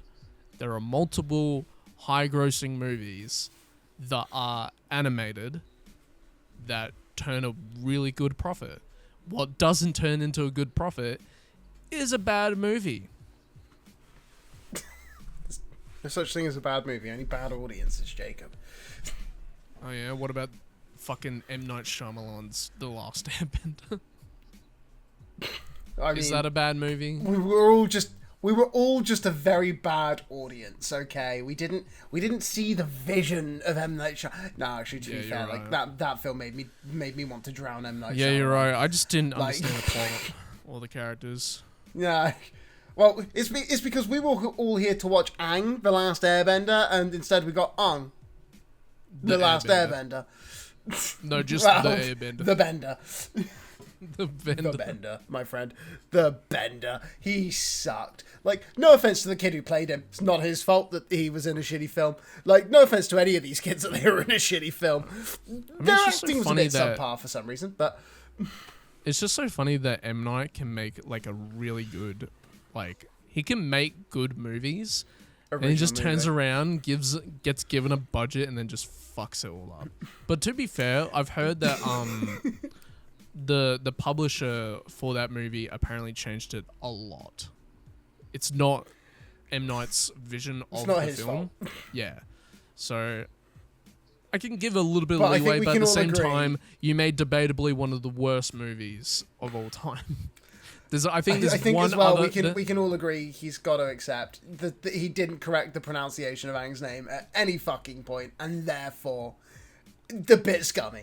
Do you know the first time when like Aang says his name, it's off screen, and I always had this idea that I think the studio didn't want any of the characters to relate back to like the animated series, so then they just change all the names in post, and I think that's fucking hilarious. Like, every single time someone mentions like someone else's name, it's always someone off screen. Kataron? Yeah, that's so right. Suka? Arong? It's just so fucking weird. I think it would be funny. But at the same time, talking about Avatar, I haven't ever had an inkling to watch the new live action on Netflix. Haven't had an inkling at all.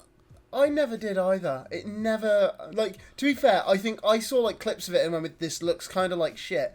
And I think it's part of what, like, and to be fair, it didn't do that well either, which probably didn't help itself. There's a really funny season 2 screenshot where it looks so desaturated that it looks like a flashback scene from Harry Potter. It looks really bad. I do want to say, I think, to be honest, the Avatar live action series is possibly what also put me off of wanting to watch the One Piece live action. As I was like, I think that animated shit should probably just stay animated. There's a good reason that it was animated in the first place and they didn't live action the fuck out of it. And that's because it was designed for that medium, and I can appreciate that the live action One Piece is apparently phenomenal and people love it. But I think, like, I will always just have the bad taste in my mouth of every time I've seen something live action that I loved, it's always been ruined. I mean, I remind the world of the Aladdin movie? Will Smith. Yeah, I won't go into that.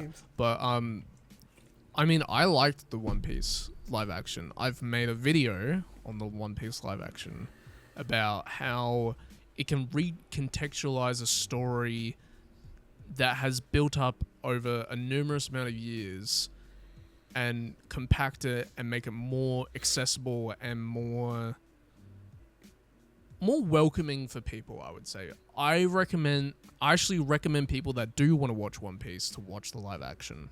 There are changes in the live action to the anime that I think are better. Some are also a bit questionable and some are bad. And that's fine. It doesn't ruin the show at all. It doesn't ruin it for me personally. But I can see the argument of wanting to maintain a product that has withstand the time, like this. What's the fucking metaphor for that? I don't know. The test of time. The test of time. It standed the test of time because of its animation and storytelling, like One Piece. One Piece in the beginning, I'ma say it, kind of looks ugly. Doesn't look that great, but it's still something to respect and all that stuff, especially with current arcs and stuff like that. But I mean, maybe it's because I'm an old man, but I am gonna say, I don't think, like, if we're talking visually, I don't think the early episodes of One Piece look that bad.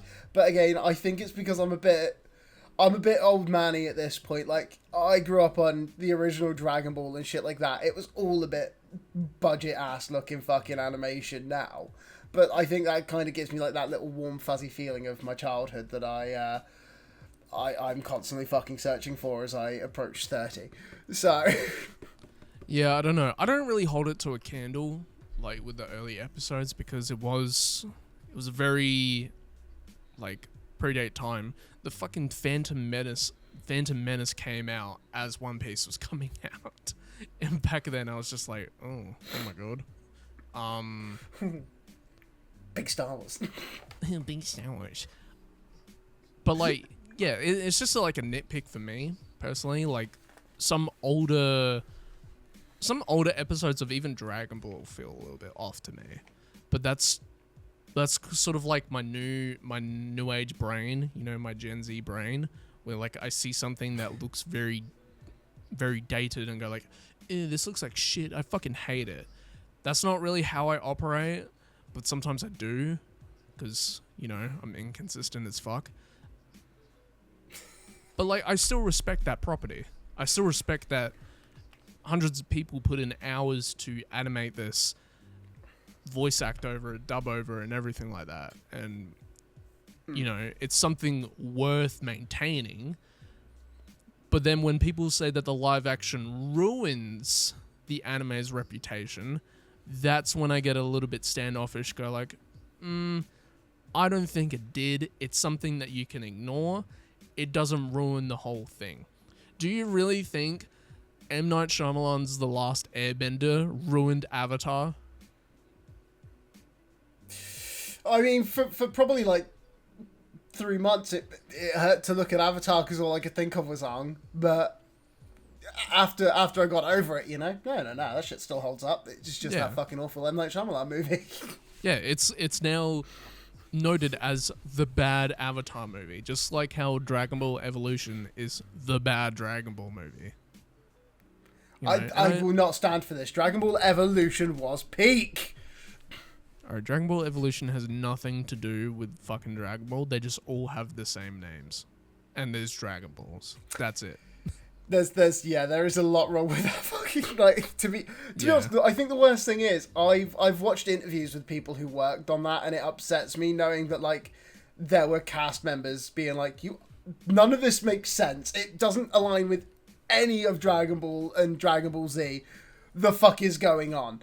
And you're like, if you had people in your face being like, listen, buddy, I'm just saying, you're not going to achieve what you're trying to achieve if you shit on this property. and you still ignore them? What the fuck? I think the thing is, I do love the Dragon Ball Evolution movie, probably because I watched it in cinema when I was a young lad. Like, I think, how fucking old was I when that came out? I must have been like 10 or 11. Like, I'm pretty sure I was still in primary school when that fucking film came out. Like, when did that film come out? I'll fucking Google it. When did Dragon Ball Evolution come out? Alright, so I was... 2009. Wait, so I was in year 8 at that point. So I was about 13. I was 13 when that came out. It was made by James Wong. Fuck off. The guy that did Final Destination made Dragon Ball Evolution. Alright. And you can fucking tell. To be fair, the fact that it's called the Wikipedia goes, Dragon Ball Evolution is a 2009 superhero film loosely based on the 1984 to 95 manga. And it's like, because it is loosely based. I don't think it was even closely fucking. I like how the gag reel for Dragon Ball Evolution is rated higher on IMDb. Oh, it was an awful fucking film, but still love it a little bit. I should rewatch it again. Still love it a little bit. Oh, fuck, maybe we should do that. Drop a We Watch Dragon Ball Evolution video. Patreon special when we get like 10,000 subs. Fuck yeah, go subscribe to the Patreon, boys. To be fair, I actually also want to say I went away this weekend. Went on a little trip with the missus. Had to go and see some family and shit. And I think I've done something that puts me just a level up on how much of a sad fuck I am now. Because you couldn't get any more higher. Motherfucker, I couldn't. I bought a figurine. What's wrong with that? I bought because what kind of fucking loser, mate? What kind of fucking loser? Yeah. I went out and I was like, I'm going to buy a figurine. I was like, because, I've started buying manga, so I might as well accept that I'm a complete fucking piece of shit. So I bought myself a little No-Face. Because why the fuck not? I love my little No-Face. Isn't he not fucking great? I will actually send you a photo of this. I think it is fucking quality.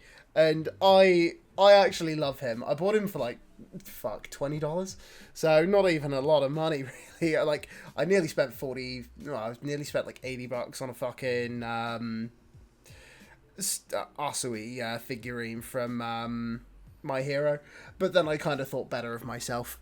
I was like, no, I'm not starting my figurines with a fucking My Hero figurine. I was like, I'm going to start with a piece of gold. Like, this thing is perfect. It's just pretty and black. Does it all. Does look a bit like a butt plug. Won't lie. Looks like something you'd find in your mum's fucking underwear drawer. But you ignore the fact it looks like that. But yeah, Actually, people exactly that like own a fucking rabbit. People that own figures are fucking awful. They're awful. They probably are the scum of the earth, but Yeah. it's okay. You can go there next to my Harry Potter and the Chamber of Secrets VHS. You own that on VHS? Oh no, my guy! No, this is even better. I don't own this on just VHS. There was an old retro shop that used to be by me. I got this from the owner as a gift because I just thought it was cool.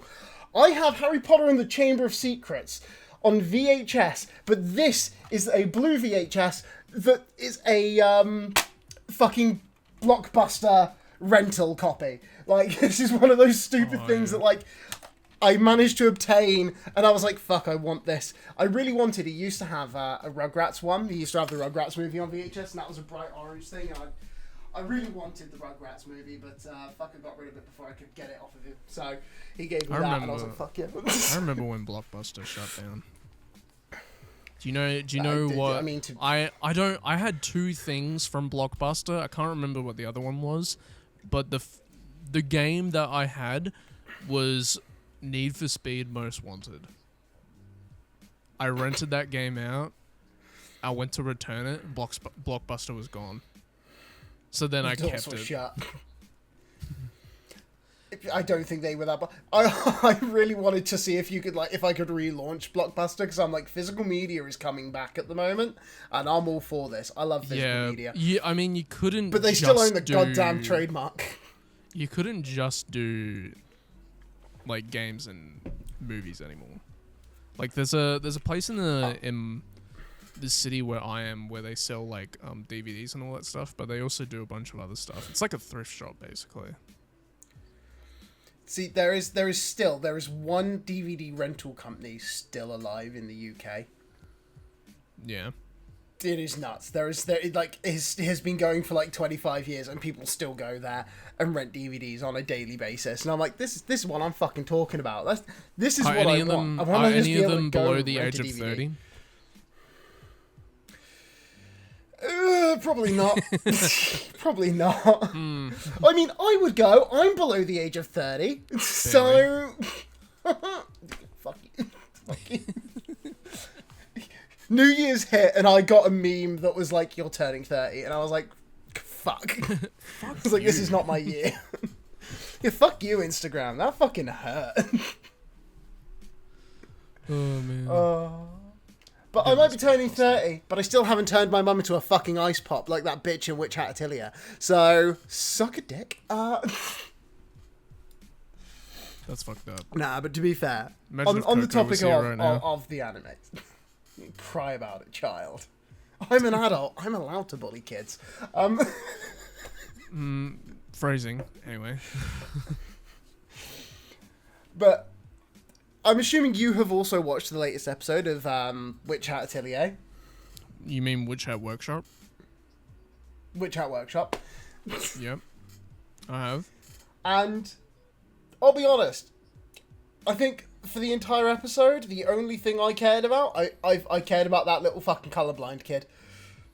Oh my god, dude, that fucking broke my heart. Like, unironically. I know, right? Because I fucking cut, mate. It cut so deep. I do want to nerd out for a little bit there, because like, subtext. Fucking subtext. You don't need to tell us that he's colorblind. We just know he is.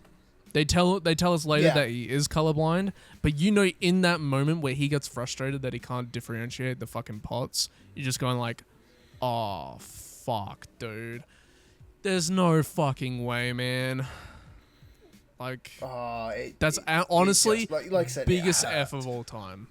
Biggest F of all time. But like, yeah, dude. It just cut so fucking deep, didn't it? And like, I was like, oh. Because, like, I think even when they're just, like, when, because what do they call it? Like, silver sight or something, don't they? Yeah, like, or silver wash or something. When Coco's, yeah, like, when Coco's like, oh, what is this silver shit? And, like, you have Kiefer explain it. I think just him sat in the window, looking depressed, cut me even deeper. I was like, you've already broken my heart that the boy can't do this. Like, this is something he is trained to do, and he can't actually do it if anything ever goes wrong, because he can't see any of this properly. And I was like, it breaks my heart. You didn't need to then kick me in the fucking balls by showing him looking mournful and sorrowful in a fucking grey window, because you've got to show me his perspective on the world. Yeah. Like, dude, that's imagine, fucking evil. Like, imagine, like, him imagining, like, me imagining him looking out that window, and it's just a white and black. And that's just like, And honestly, this just goes to show how good the show is. It's making me care about this side character, dude. Like, to be fair, I will give this show is fucking. But to be fair, this show is fucking great.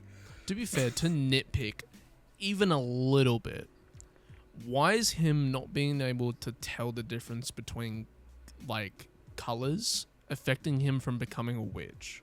Because all I've seen witches do is draw on white paper with black ink. I did wonder this a little bit. Why would that affect him? I was like, but they also mentioned that you can use dyes in order to like affect different spells and stuff like that, which is said before we realize that he's colorblind. But at the same time, no one in the series has done that yet at all. Not even Kiefer. So I'm Yeah. questioning, why can't he just be a basic witch and not use dyes, or have like labels on like the vials that have dyes in it? What's the issue with that?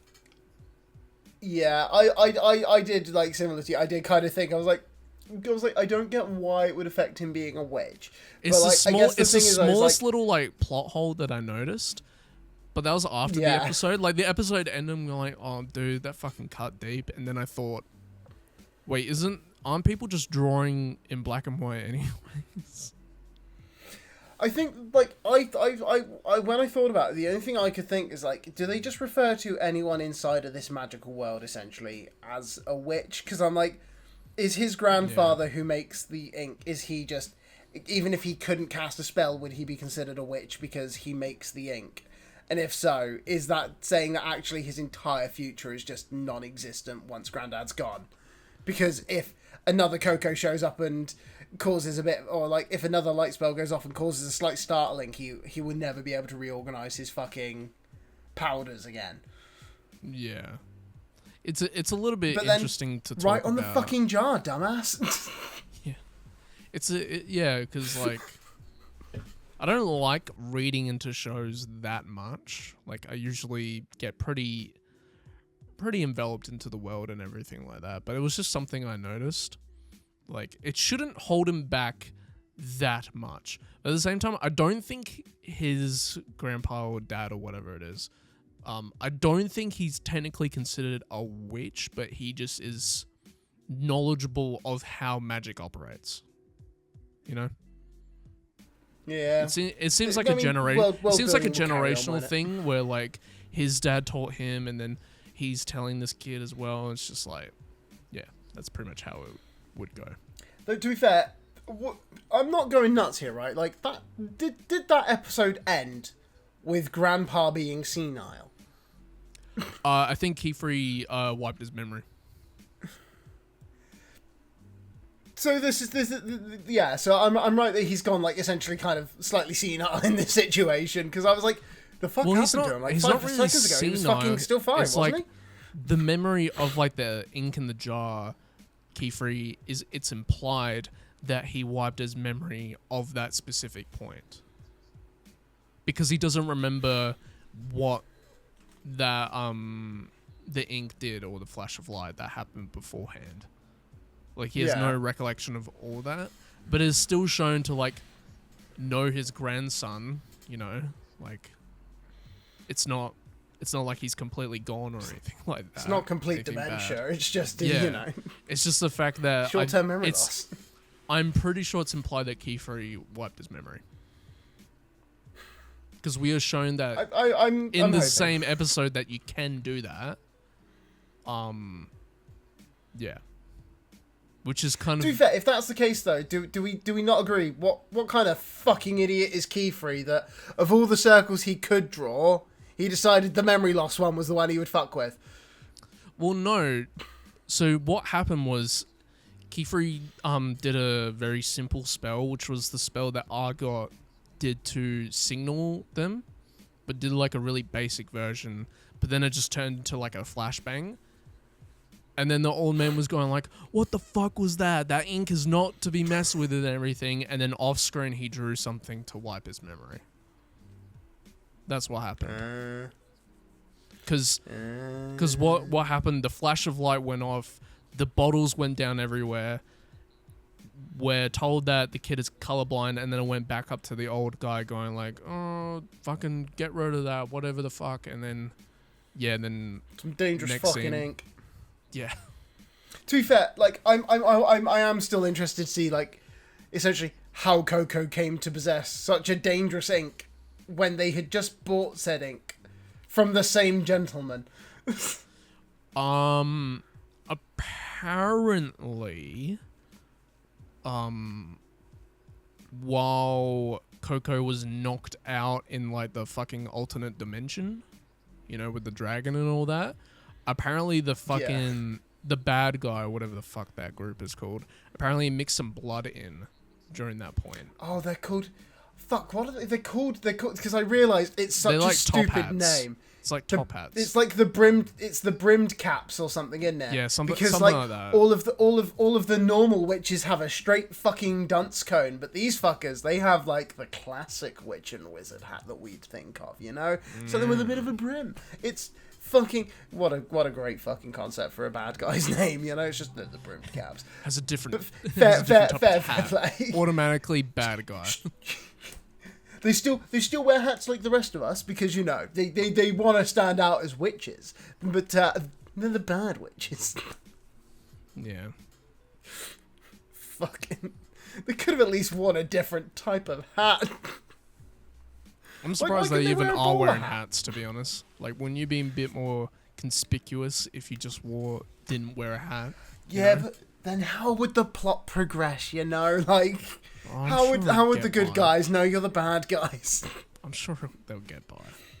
To be fair though, those fucking dons who just showed up and captured Coco, got at the end of episode. What a bunch of dicks! Yeah, no, massive overreaction. Fucking nuts. I get it, alright? Somehow really this child has turned the entire place to sand.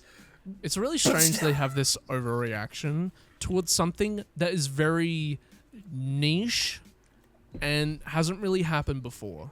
But then you can also kind of like get behind the fact that they are overreacting because like this shit doesn't normally happen. But either way, it's just, it's meant to come across. I don't understand though. How did they know? Were they just was this a game of convenience? Were they flying overhead when this happened? Because I don't recall them showing up in a fucking split second when Coco killed her mum. Yeah, with forbidden magic. I think they did explain. I think someone did notify them. I don't remember. See, I feel like maybe I glossed over it if that's the case, because I kind of was there. Like, so how did you fuckers know that? Coco's but at the same time, Keyfree, we know that Keyfree wouldn't call them, so it couldn't have been him. And I don't think fucking Oreglo or whatever the fuck his name is, I don't think he would call them. Sean Bean. So I'm not sure actually, but yeah, if that's the case, it is a very big coincidence that they are just so happening to fly over this river that is getting soaked up of all its fucking waterness, and then they find two girls, which, by the way, the thought of like two 10 to 12-year-old girls performing this level of a spell and just straight away accusing them and going straight into memory wiping, you know, maybe we could think about it for a little bit before going straight into it. Bit nuts.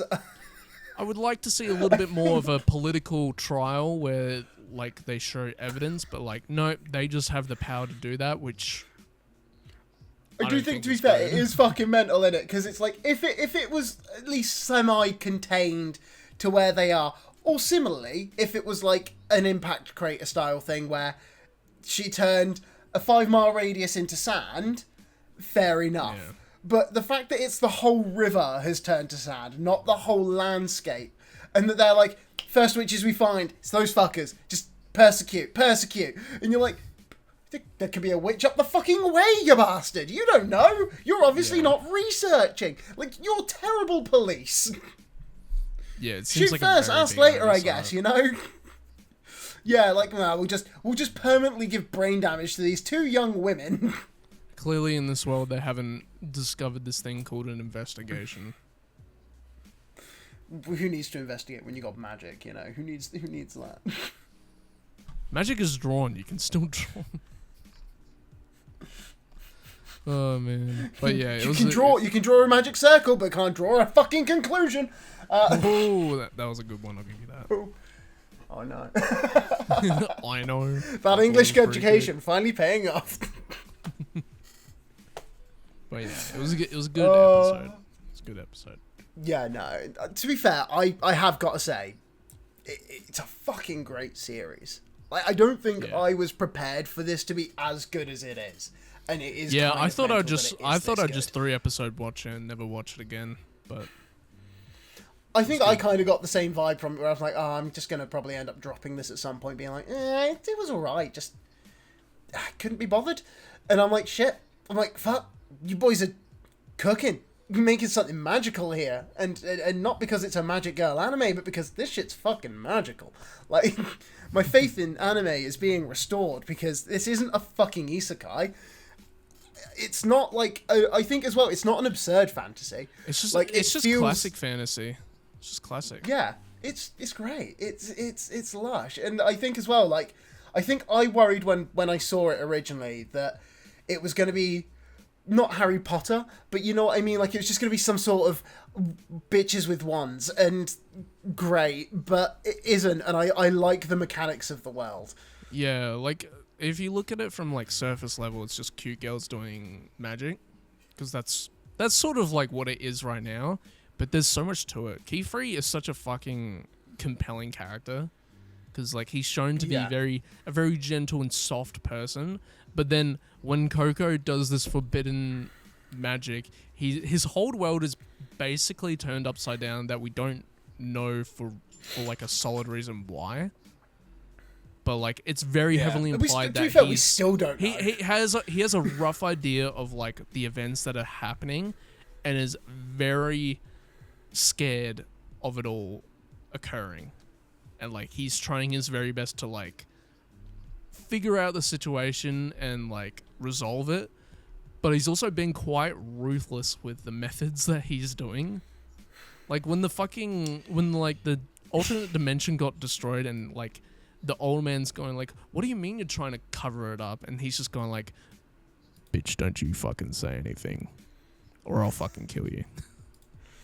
Like it's giving like murder vibes. And like wiping that old man's memory as well, dude. That like it feels like nuts. I think people that don't watch the show see that scene, they'll think it's like really out of character for him, but I think that's fucking awesome. I think that's really good. Yeah. It shows a complex. I think it shows a complexity to Keyfree that I really really like. He's not cut and dry. He's actually an interesting character with different sides. It's one of those. Though he may be an animated character, he's not two-dimensional. Like, there is actual complexity to him. And, like, I think as well, it's nice that he's not just the good guy. He is the good guy, but he is willing to kind of put his toes across those lines if it's in service of his main goal, which is apparently to get these fucking brimmed caps. I mean, it's heavily implied that Keyfree is sort of, like, outside the, like, structures of, like, witches and stuff like that. Like everyone who comes in contact with him is going like, oh, it's this fucking guy, like, oh my god. It's like, oh no shit, the problem children are your children. Yeah. And I think that's cool. I think it shows a little bit more depth to his character, and I really like it. Yeah. I think I've got one other anime I'd like to cover that I don't think we mentioned last week. Yeah. We might did we discuss Wistoria? I think we brushed it aside a little bit, but I do kind of want to wait till next episode to talk about that, because the next episode that's gonna come out is gonna be gas. It's gonna be really good, and I kind of want to nerd out. I kind of want to nerd out on Wistoria for like a little bit, like for a long time. I think we should wrap this like episode up. And then next week we can sort of like nerd out on it. That's what we'll be doing then. We'll be nerding out on Wistoria next week. Yeah. I mean, aside from Wistoria though, is there anything that you're intending to watch? What's on, like, as I said last week, what's on that TV guide for the next week for you? What are you going to be trying to get in with your free time? I said we would watch Visions, and I didn't end up doing that. And you didn't either. That's right, because I didn't either. Yeah. So I was just going like, phew. I'm gonna just. I'm gonna make a note of this. But yeah, I actually don't think we should watch Visions. I think it's something to put on in the background and stuff. But yeah, I wouldn't mind branching off into other topics to talk about, such as Star Wars or like any other categories and stuff like that. But It's up to you about whether or not you have watched it or not. I've watched some Star Wars things. Have you watched all 9 movies? Fuck no. I watched that 7th one and could have killed myself. What was wrong with Okay, I'm not gonna. I mean, I wouldn't mind. I could honestly make a podcast just hating on fucking Star Wars, I think. Oh no. I was gonna mention we could get a task of rewatching the prequels before next week, but the prequels are fantastic. I'd watch them 1,000 times over. Anyway, thank you guys so much for watching the podcast. We truly appreciate it. Whether or not it will continue on after the next episode will be a different question. Because I have a bad feeling about this. That's unintentional Star Wars quote right there. But yeah, I'm Jacob, that's Hugo, and we'll catch you next time.